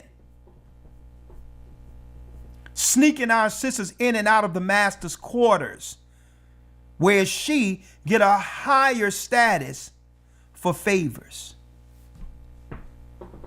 That have always been the model to keep the black man under control, knowing that Judah would one day rise and begin as a lion will begin to roar to bring back the 12 tribes of Israel. They've always had this model in place. Don't believe what they say. The key is in the Bible. Read Job 13:4, Elder. They are what? Yes, sir. This is Job 13:4. But ye are forgers of lies. Ye are all physicians of no value. Because they sit around in their little circles, their editing rooms, their corporate tables. They sit around their corporate tables and forge lies. How can I convince these people to off themselves? That's psychology 101, folks. That's what they do. How can I get people to readily accept what they would normally resist? And like I said, they're forged of lies. And then the Bible, here is the key part of this. The Most High through the Bible tell us who they'll use to lie to us. But ye are forged of lies and are what? Ye are all physicians of no value. So why would that be in the same verse if they aren't connected? So they would forge the lies and get the doctors to lie to us. Why it says they are physicians of no value? Because the physicians, well, physicians in of itself, you think of good health. Well, why are we getting all these doctors coming out of school making all this money, but yet the earth have become sicker? And the people are sick. See? So what good are you if the people aren't well? If your particular patients are lifelong patients, that's a failure, folks. How do you know a good doctor? Well, you know a good doctor when their practice is so well, you seldomly have to see them. That's how good they are. See, right? That means they've treated you naturally to a degree where you really don't need a doctor. That's when you know you have a good doctor. See? Anytime I got to keep coming back to you to get a new pill or new something, that means you are a failure as a physician. I need you to be what? If you go to someone under any profession, and you have to continually go back to them. What's wrong with this picture? They're failing. Or, according to the Bible, they're lying. Forged lies.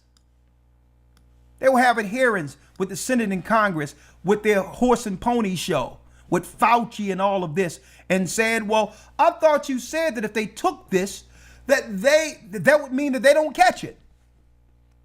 Oh, well, that was the science at the time. See? They forge lies, and they are physicians of no value. Because if you have a sickness you're treating and can't give me the source of the sickness, you are a failure. I'm going to you to help me. So you have to at least do what? Give me the source of it. Well, why am I sick? What is this disease? It might be genetic. What? So now you're looking at your uncle sideways, your mother sideways, your grandfather in the grave. You're wondering whether they had something that get. This is the sickness they've done, having us running around like a dog chasing our tails.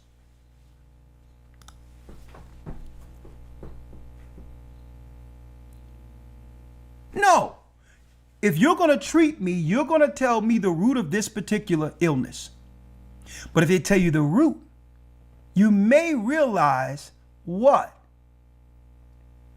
That they lied to you. That it probably was given to you as a child without you knowing where it came from.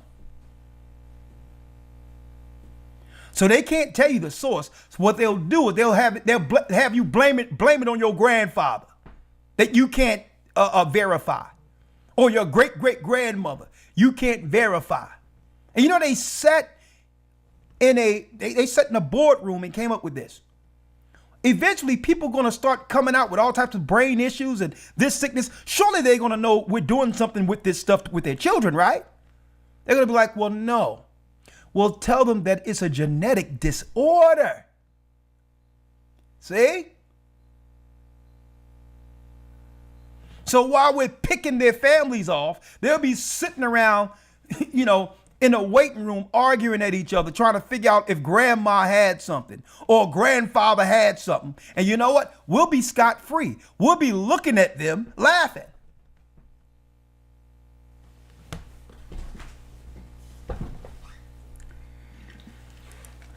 Physicians of no value.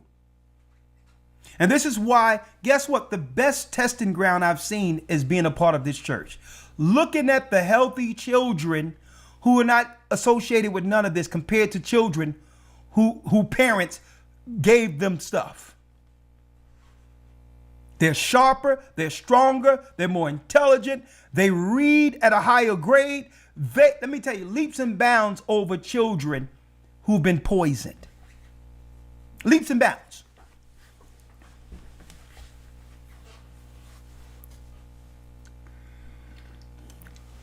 They are physicians of no value.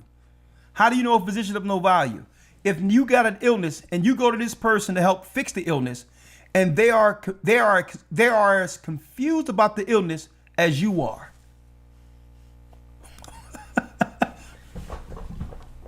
I'm like, Doc, don't you got an answer? And you know what your doc do? They go into their little office, act like they doing something, right? Throwing darts on the wall. You think they're actually doing something, and they go put your symptoms in Chat GPT or AI and say, hey, what we got going on here?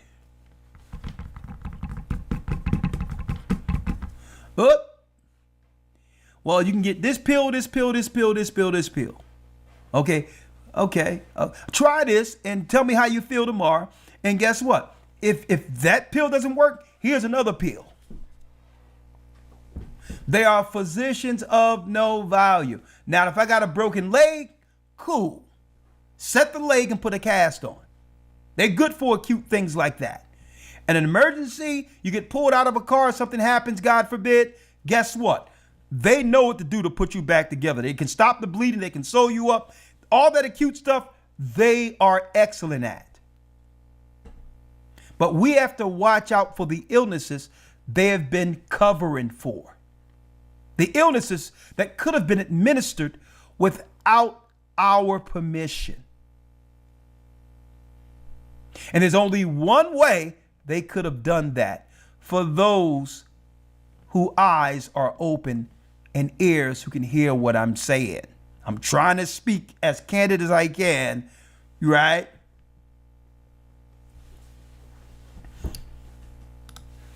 We have to take full power because why? Soon, if people don't opt into their science, I would call their Nephilim science changing people into something else. Eventually, they're going to bar believers out from being able to get health care altogether. I'm going to tell you, understand, I'm looking all around the earth and what's all these buildings going up, these elaborate hospitals and medical centers, where they getting all the money for this stuff for? If they're not going to utilize it. That's been their secret weapon the whole time. And they're going to need these buildings for the mark of the beast system that's about to be implemented. Straight up. But what they need is a catastrophe to happen where most people would have to comply. What is that catastrophe? One might ask, Elder Lawyer. The war. Hold tight. I'll be right back. We're doing perfect time. We are about to go into what they're not telling you. And I can't wait for Shapat chopping at the bit with the news that he had. We're going to bring in some of the news we missed last Saturday because he already got the stories together and the current news leading up that he'll have by next Sunday. So make sure you're there for week 6 for this academy, folks, this Sunday. It's going to be groundbreaking. Hold tight, and we're going to come back with what? We're going to come back with the truth of what's about to happen through the war.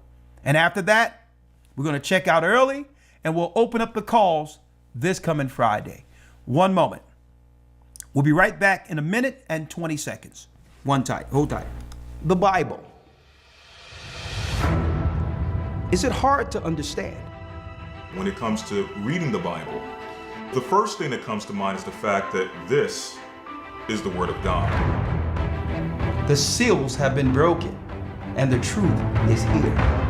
And when we go throughout the scriptures, when we go throughout extra biblical records, we find that the language that God employed, that he used to create the heavens and the earth, was the Hebrew language.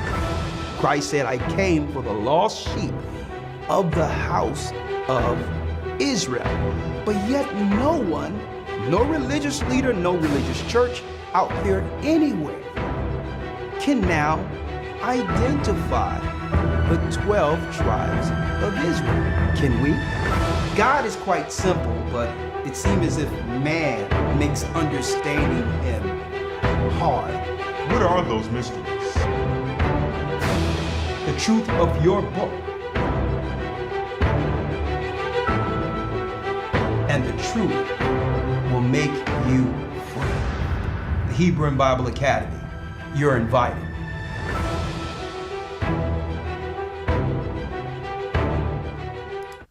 Thank you for all your support. All the brothers and sisters who are supporting.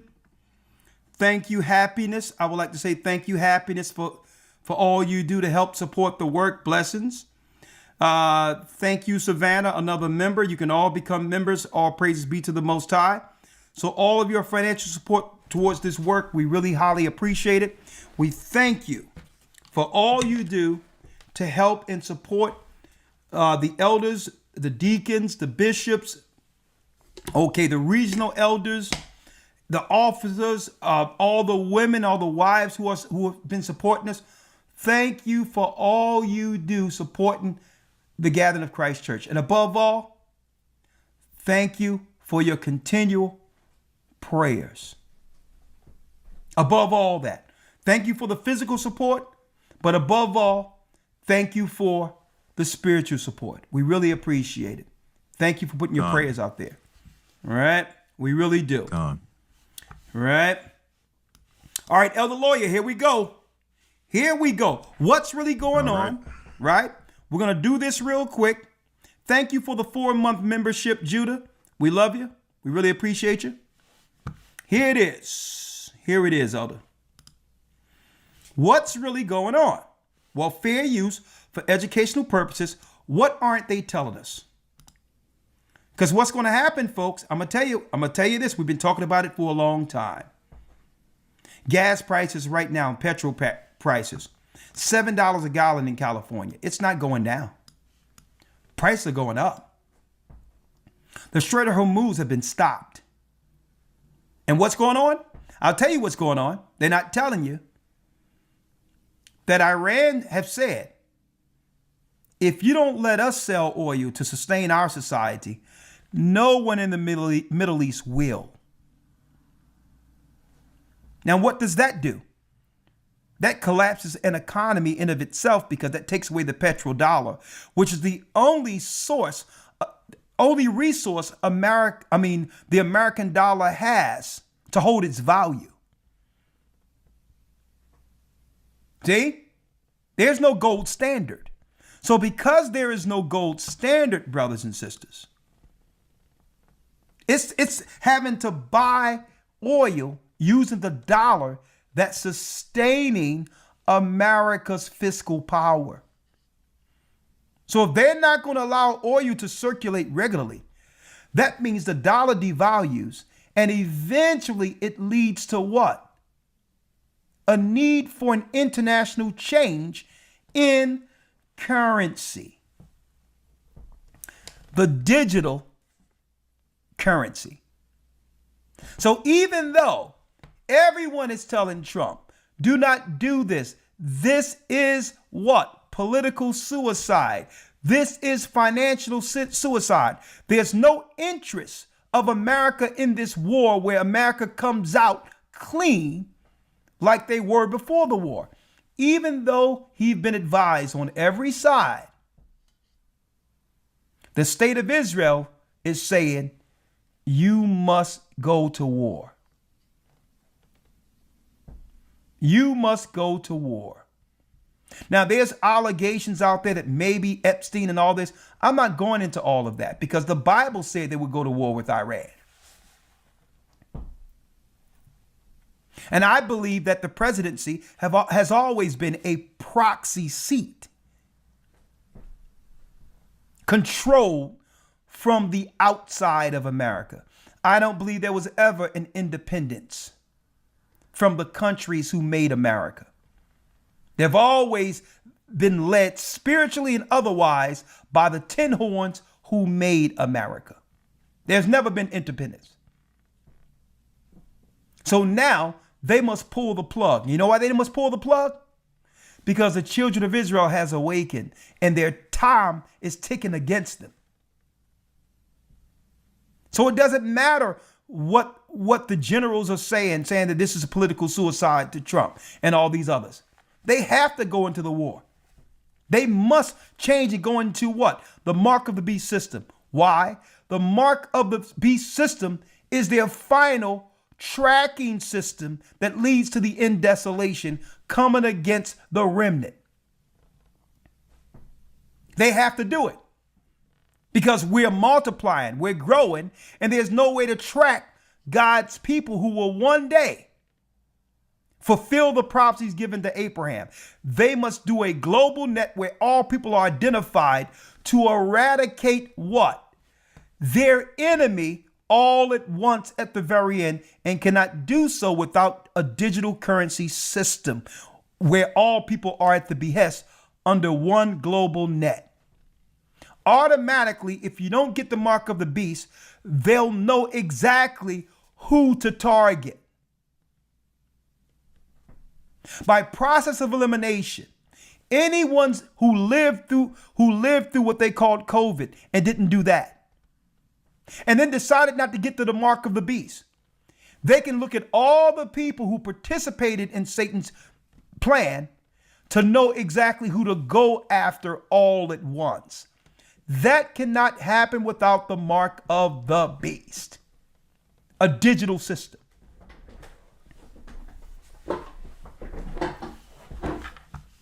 So, folks, there's no going backwards on this one. When they struck Iran and took out their leaders, that was the beginning of the end of what we understood as America. You think COVID did a blow.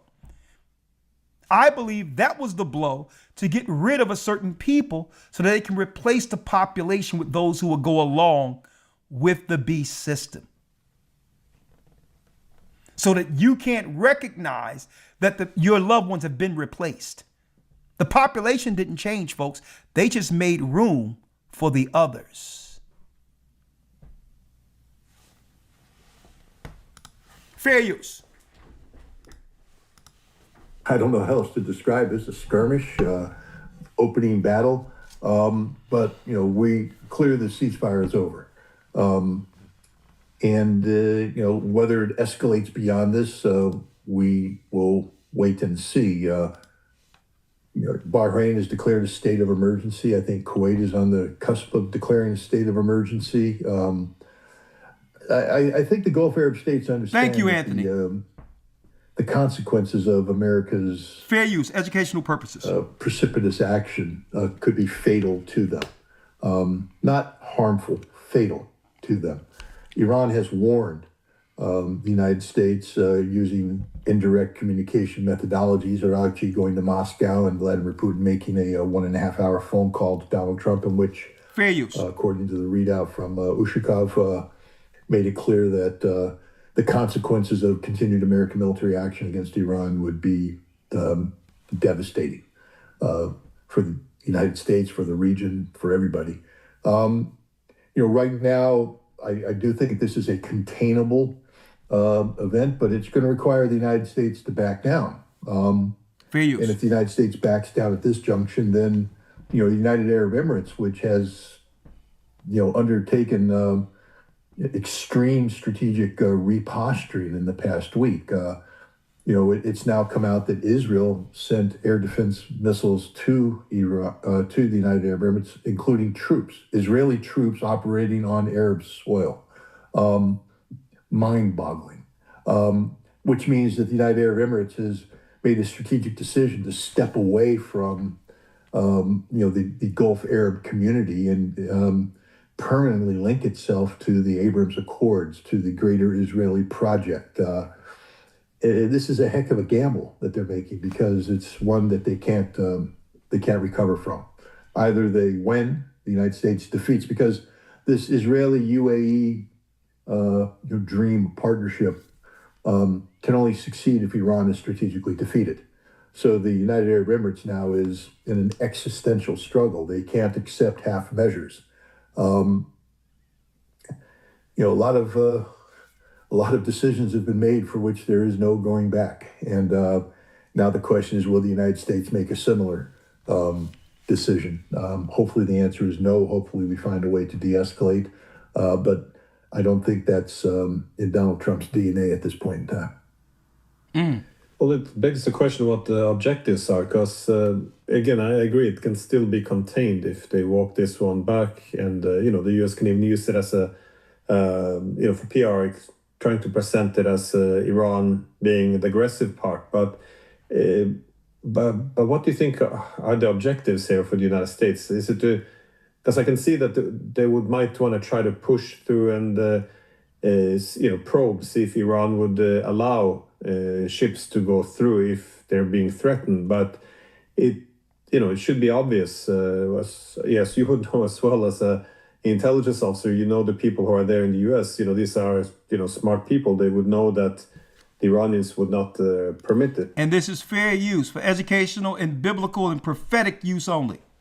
Yes, indeed. If they let some ships go through, it might even embolden the Europeans to join in with the Americans. And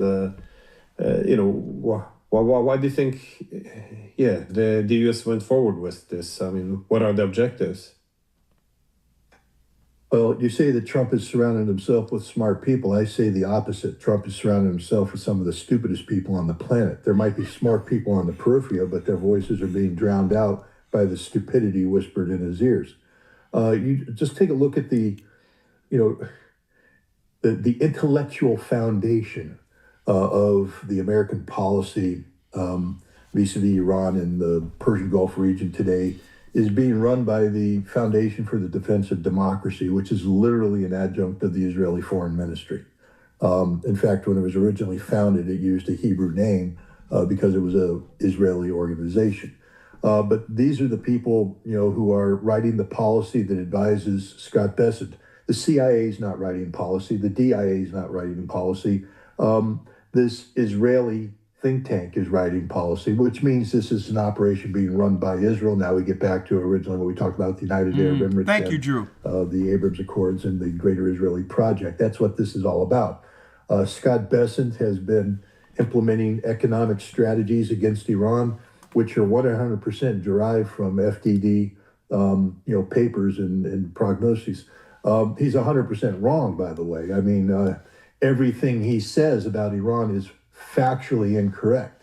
There is no pressure on the Iranians. They're not, their oil wells aren't in danger of collapsing because of bad maintenance, and they haven't run out of storage. And the idea that they're not making money. Go to the Pakistani border, Mr. Bessent, and take a look at what's going on right now. The flood of vehicles going back and forth and expanded black market and gray market operations, where Iran is exporting a tremendous amount of oil to Pakistan and earning hard currency in the So Iran, Elder Lawyer, now let's show people the gravity of this real quick, because Iran is still trading oil.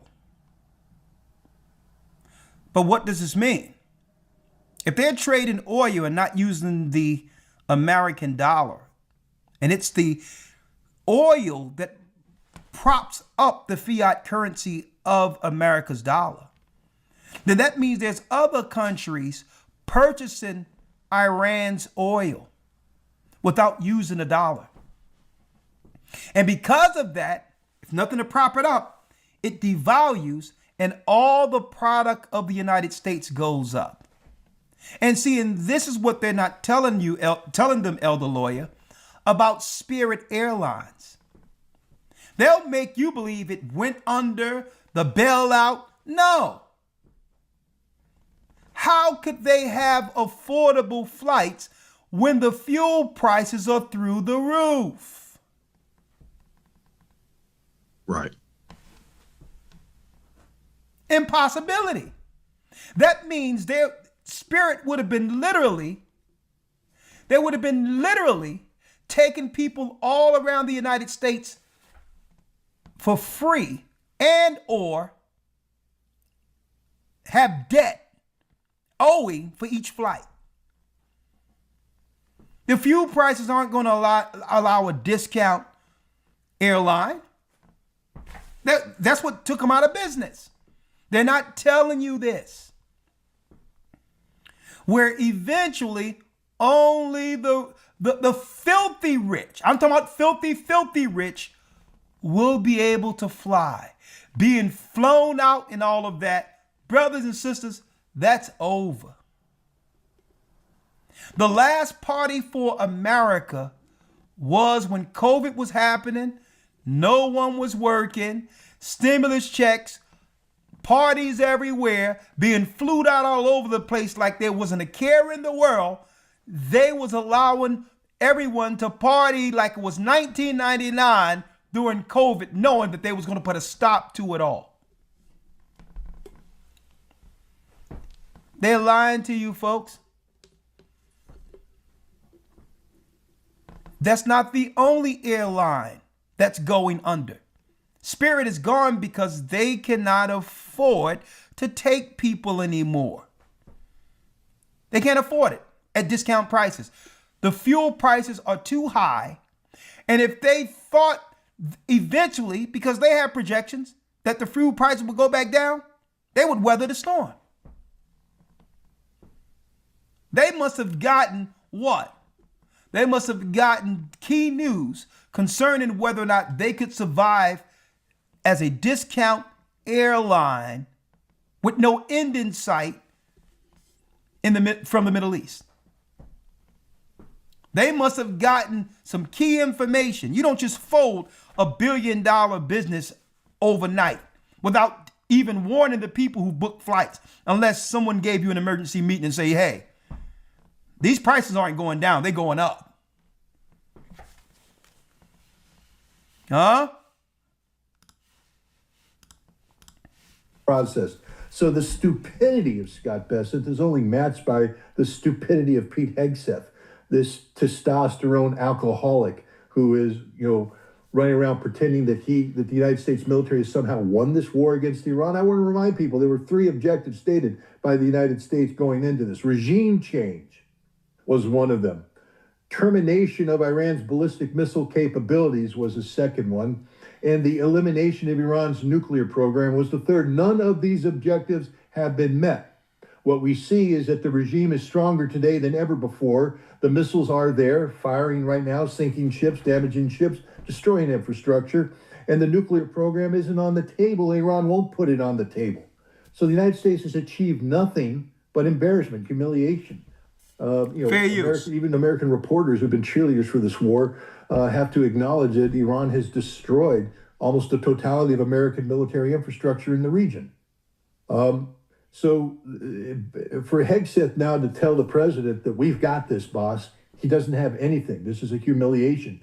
Where is Bradley Cooper, the admiral who commands CENTCOM? I don't know, on an Apache helicopter, apparently doing some sort of photo op that he's flying through the Strait of Hormuz. I dare you to fly through the Strait of Hormuz, Admiral. You'll be shot down.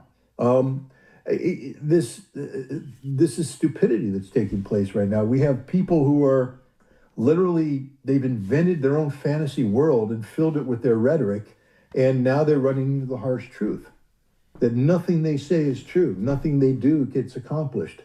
Iran has said that if the United States resumes military operations against Iran, that they will destroy the totality of the oil production infrastructure of Kuwait, Bahrain, Qatar, and the United Arab Emirates. That means the physical elimination of these modern nation states as viable entities. That's what's at risk here. The Russians tried to warn Trump, or actually went to Moscow. And that means Russia and China isn't buying money no more. They're not buying oil using the petrodollar. See? Now, what happens if Iran destroy all of the allies of America who's pumping oil in the region? The dollar will be sunk into oblivion, where there'll be no other way to stabilize the international bank system without a digital currency. And guess what? Here's the difference. How will the digital currency survive? Because the digital currency isn't connected to any mineral resources, any oil, any gold. The people are the currency. See? The people will be the strength of the digital currency. Don't need no gold, because this is what they've been waiting for the whole time. Where now their system is backed by slave labor like it was when we were in slavery. See how it works?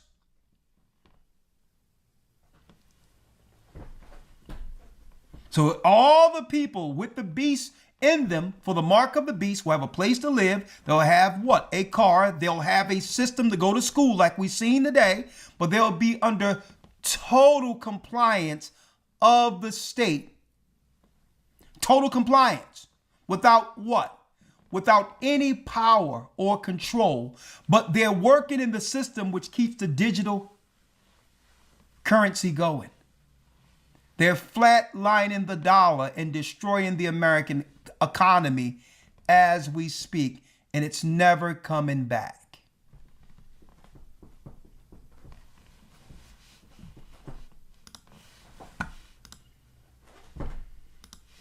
Spoke to Putin. Putin made the phone call. But smart people aren't anywhere near to be found around this president. There are no smart people around this president. If there were, this wouldn't be happening. Yeah, that's fair. But let's say if they're not working to contain this conflict, that is to walk it back, all the things that have happened today. Well, what do you expect the return to war to look like? Will they essentially catch up, pick up where they left it? Or do you think this will be a gradual race up the escalation ladder? Or do you think it will be, go much further up and intensify the attacks much more than last time? It depends, again, how much of a wake-up call, how much awareness the president has. I mean, some people might accuse this of being trivial. I know there's the mouth-breathing MAGA guys out there that'll say this is Trump derangement syndrome, but we have to stop viewing this problem from the standpoint of traditional geopolitics, because you'll never get it right. This is about a mentally ill president. When I say mentally ill, it is a mental illness. When you speak of narcissistic personality disorder, it is literally a mental illness. Fair use. This man has an extreme malignant version of it. He is literally psychotic. You saw the tweets. 11 posts in a period of... Thank you, I2C31. John Scott Ritter, excuse me. Tell us how you really feel. Tell us how you really feel, huh? Things that have happened today. Well, what do you expect the return to war to look like? Will they essentially catch up, pick up where they left it? Or do you think this will be a gradual race up the escalation ladder? Or do you think it will be, go much further up and intensify the attacks much more than last time? It depends, again, how much of a wake-up call, how much awareness the president has. I mean, some people might accuse this of being trivial. I know there's the mouth-breathing MAGA guys out there that'll say this is Trump derangement syndrome, but we have to stop viewing this problem from the standpoint of traditional geopolitics, because you'll never get it right. This is about a mentally ill president. When I say mentally ill, it is a mental illness. When you speak of narcissistic personality disorder, it is literally a mental illness. This man has an extreme malignant version of it. He is literally psychotic. You saw the tweets. 11 posts in a period of a handful of hours. Stuff that would, if the average American who was employed by a high-profile agent, any military person who did this would be relieved of command. Their clearances would be revoked. If you were a flight attendant with a major airline and you went on a social media spree of this nature, you would be yanked. A pilot would be yanked. You're not allowed to do this because it's a sickness. It's a sickness that's humiliating for whom you represent, and it represents total, lack of, mental stability. Now you understand why it's almost impossible to answer your question, because we're dealing with a literal insane person who has surrounded himself with people whose job is to sustain the insanity. They're there not to correct the president, to do anything. They're there to stroke the president's ego, which is the worst thing you can do for a narcissist. But that's what's happening. We have a cult of personality in Washington, D.C. So how do you end this? Well, I think the Iranians hopefully are on the right track. You end this by punching him straight in the face. Straight up punch, break his nose, make it hurt, make the blood flow. And what I mean by that here is hit the United Arab Emirates hard. I don't know how hard they're going to hit them. But if you saw, they skipped echelon. The Iranians didn't go tit for tat for escalation. It got in, the United States hit some ships, and boom, United Arab Emirates. So again, what they're saying going on over there, they're totally censoring based on Scott Ritter's inside information, if you will. Thank you, Paulette. Thank you, Maria. So obviously, they're not telling Americans and people in America, how fragile things are in the Middle East. They're keeping the people from panicking by what? Redirecting their attention. I'm going to tell you, it's way worse. It's going to happen, all of us. It's way worse than they're telling us on the news. When it happens all at once, it's going to be report here and do there. When they start doing their hits, report to your shelter, do this. That's when America going to understand how real this is. All right? Now, real quick, because I'm going to continue this coming. I'm going to pick it up. I'm going to pick this up this coming Friday. Missile debris falls in Amman as Jordan faces direct threats amid Israel-Iran war. The Jerusalem Post. I told people for years. For years, I've been warning people not to go into these regions. Now it's being reported. And I'm getting real-time news from people who's going into the Greek islands of all the Jewish citizens in the tens of thousands. Okay? Who are on planes and on boats going into the Greek islands in fear of what's going to happen next. Fair use. Fair use. And I'm going to leave it here and we'll open it up for some calls, Q&As this coming Friday. So what are they doing? Now, let's quantify this. What are they doing in America? They're getting all the facilities ready for wartime. They're already moving the schools into a system where it's one-stop shopping. At a time where there'll be no jobs and all of that, where what? AI will take over the majority of jobs. And if people want to survive, they're going to have to go into the new system. One-stop shopping. You go to your supermarkets, you make sure you're up on your vaccine schedules and all of this. And eventually, it's going to flatline the dollar because of what's going on here isn't going to stop. And they're going to set out what? Take all the money in the banks and turn it into digital currency that you can get access to if you follow the system, which is a chip in your hand or your head. That's what that 13-story neurological clinic the sister was talking about earlier, that's what it's for.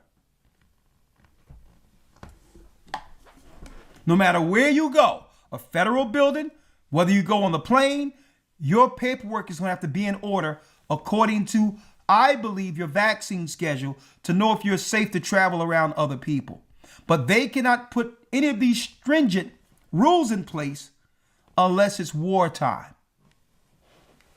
That's where this is going. Fair use, and we'll end it here. High time, elder lawyer. Let's get Romans 13 and 11. Let's get it. Sourcing, that's the majority of American military positions in the region, and some of them are virtually unusable now. A U.S. source familiar with the situation told us that they've never seen anything like this at American bases, that these were rapid, targeted strikes using technology. Iran's main targets? Multi-million-dollar aircraft, like this Boeing E-3 Sentry, which gave the U.S. a huge amount of visibility over the Gulf. It's out of production, and in today's money, it's worth nearly $500 million. Wow. Critical communications equipment. Look at that. Look at these giant golf balls. They're known as radomes, and they protect satellite dishes vital for data transmission. In this base alone, Iran destroyed all but one of the radomes less than a month into the war. And crucially, radar systems. Highly sophisticated, expensive, difficult to replace, and critical to air defense. A second U.S. source, this one a congressional aide familiar with damage assessments, described these as the most cost-effective of the targets. Our radar systems, they said, are our most expensive and our most limited resource in the region. For U.S. allies in the region, there's a dilemma. In some ways, Iran's show of force makes the U.S.'s presence in the region even more necessary to Gulf security. But there's a new reality here, which is that U.S. military installations, previously seen as formidable fortresses, have turned into sitting targets. As a Saudi source told me, the war has shown Saudi Arabia, that's the U.S.'s longest-standing Arab ally, that the alliance with the U.S. cannot be exclusive and it is not, in their words, impregnable. To get a sense of just how vulnerable U.S. facilities have become, have a look at this. It's the war room at Qatar's El Udeid Air Base, the theater command and control hub for U.S. air power across 21 nations. Struck not just once, but twice, and according to a U.S. source, causing significant damage. The base had been largely evacuated at this point, and no casualties were reported. Iran's visibility over its targets has never been clearer. In 2024, according to the Financial Times, Tehran secretly acquired a Chinese satellite known as the TEE-01B, a massive upgrade from its own satellites. That means that Tehran went from looking at images of this quality to this. This is the first time America has fought an adversary with satellites that capture high-res imagery almost as detailed as its own. The scale of the damage comes into focus. Many will wonder whether America's presence, once a protective shield in the Middle East, has turned into its Achilles heel. Fair use. Now, Ray, let me just get your reaction to this. To my reaction is that, of course, the military lied about this, and that they tried to cover it up, and it works because the news media in the United States is owned by the military-industrial complex and the banks, which do all the wars. But anyway, so what is your reaction to this report that came out 60 days too late? Well, Jimmy, it's Iran's fault for placing its country right in the middle of all these U.S. military bases. I mean, let's face it, I mean, if the president was not told that the Iranians were going to hit our bases if we attacked, he ought to get a new armed forces advisors. If he was not told that the Iranians would close the Strait of Hormuz, well, he's flying blind. I made a big mistake of applying logic to all this before the war started, and I reasoned that, oh my God, they have to know they close the strait. They have to know that these bases are vulnerable, so they won't attack Iran. How wrong I was. How wrong I was. And, I could be wrong again, but I think maybe we're okay for the next couple of weeks for two reasons. Putin has weighed in very heavily. An hour and a half with the president just a couple of days ago, in which he warned, look, this would be completely unacceptable if you continue on this road, particularly if you put ground troops in there. Completely unacceptable. The Russian words are the strongest you can use in diplomatic discourse. I'll pick this up Friday. But again, Elder Lawyer, this is where we are. They're not telling people at all how serious this has become. Don't forget, they claim when the bomb first went off, February 28th and all that, they claimed that this war would only be 4 days. So the gas prices aren't going down, and they're setting the infrastructure for the change. That's where we are. So what must we do? Stay in the spirit, stay prayed up, sin not, follow the commandments of the Almighty, stay linked in the Christ. He's our only hedge. Without him, we're not going to make it through this. Right? And above all, like I said, going through the last so-called crisis, do not panic. Do not panic. Everyone around you, the people who don't have the truth, some people who are amongst the body who really aren't in the truth. If anything, we've figured that out, right? We've figured that out in this work, that people could be amongst you and aren't a part of the work.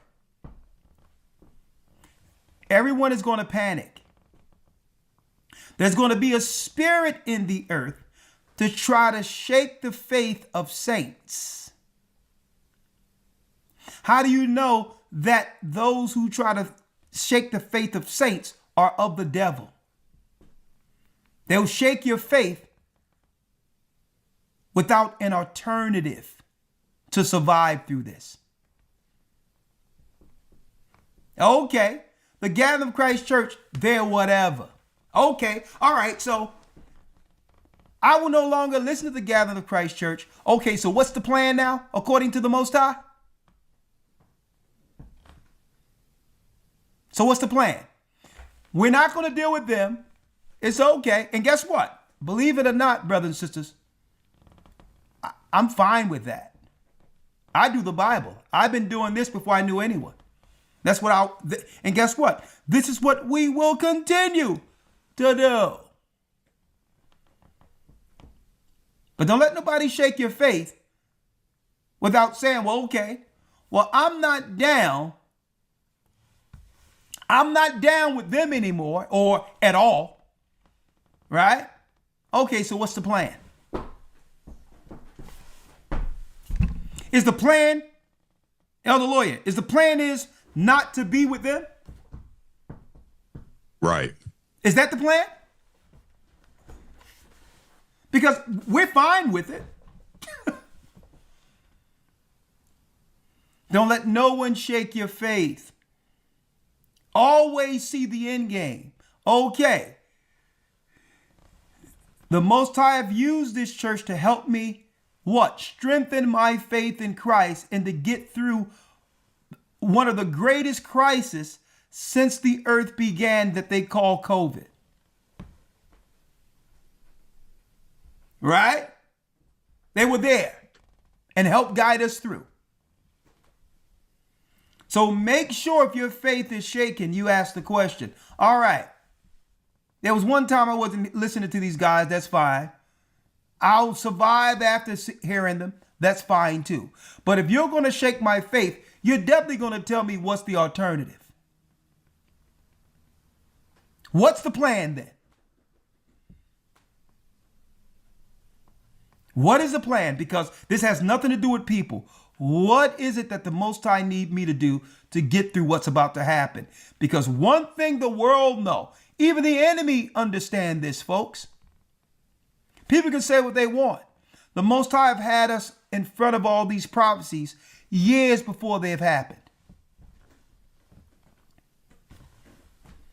So if you want to know what's going on in real time and how to get through it, whether you like us or not, that's a whole nother conversation. But who cares? It's about getting the information, connecting the dots so that we can get through this together. Let's end it with this, Elder Lawyer, and I'll take your calls and all of that. We'll open up a Q&A, and I'll be here for Patreon. That's right, this coming Friday with a brand new banner, with a brand new theme that we'll be discussing this particular Friday to ramp this ministry up. And don't forget, mass baptisms in South Carolina this coming June 19th. We're going to do a documentary from slavery to liberty. And Elder Lawyer, speaking of South Carolina, I would be amiss if I didn't say to my fellow laborer in Christ, Bishop and Brother Gabar from South Carolina, you have our deepest condolences. I've spoken with him. I'm going to continue to speak with Gabar from South Carolina. He currently, brothers and sisters, make sure you keep him in prayer.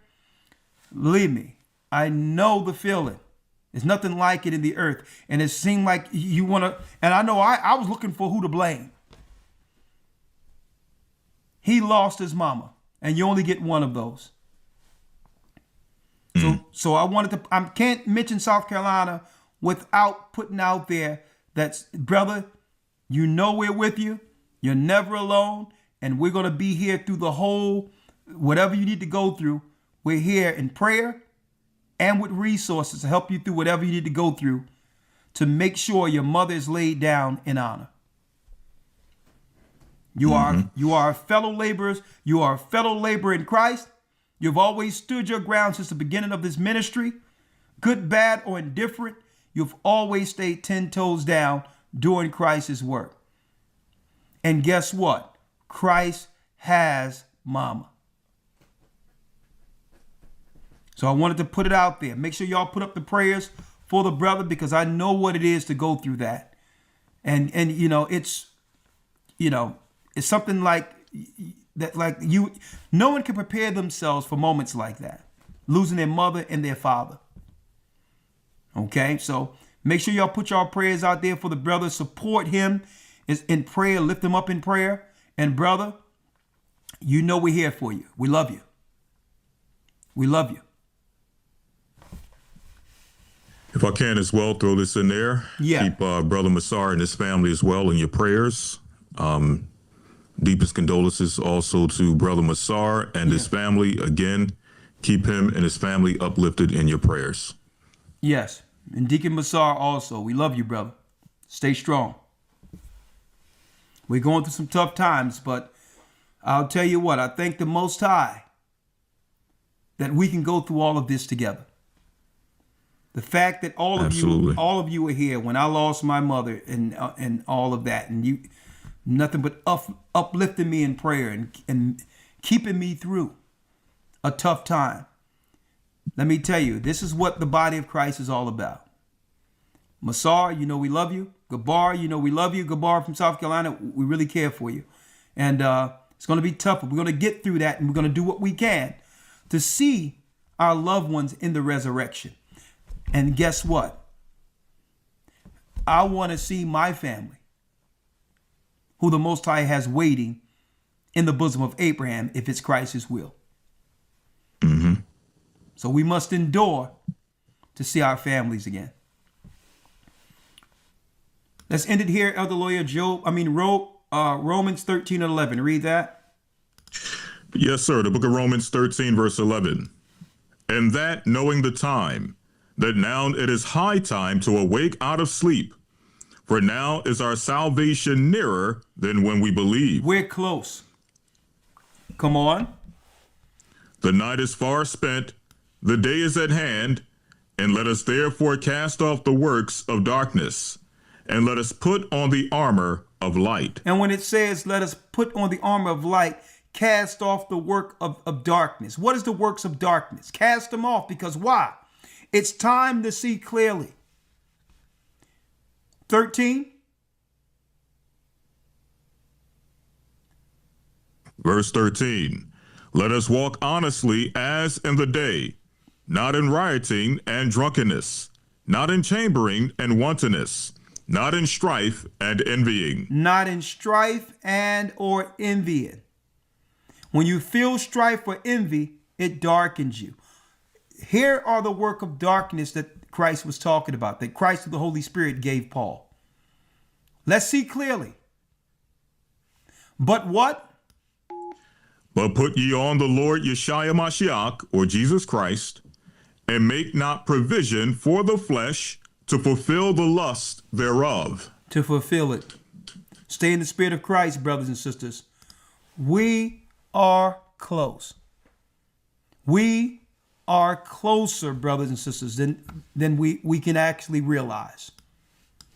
With that, we'll see you on the watch this coming Friday. Watching what's happening right now so you know what to pay attention to. On the watch. Prayed up. Stay prayed up. Sin not. We will soon see Israel. And yes, we are the children of Israel.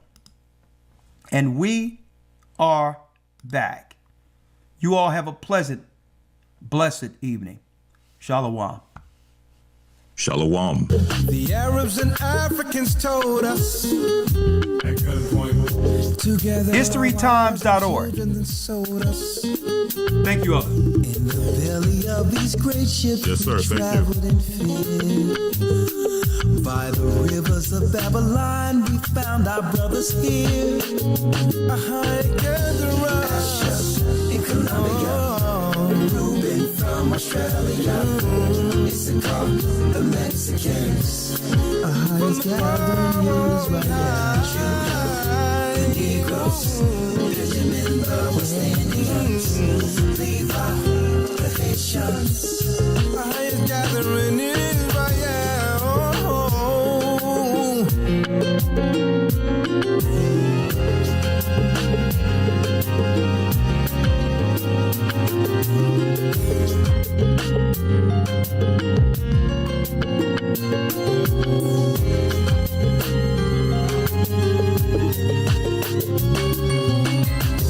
Asher in Colombia, Reuben from Australia, Issachar, the Mexicans.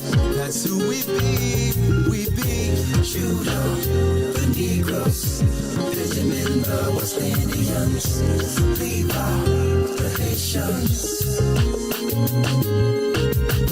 Manasseh, the Cubans, Ephraim from Puerto Rico, and Valley from the Isles of Hawaii.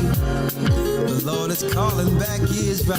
Zebulon from Panama, Gad, the North American Indians, Simeon, the Dominicans. Our highest gathering is Israel.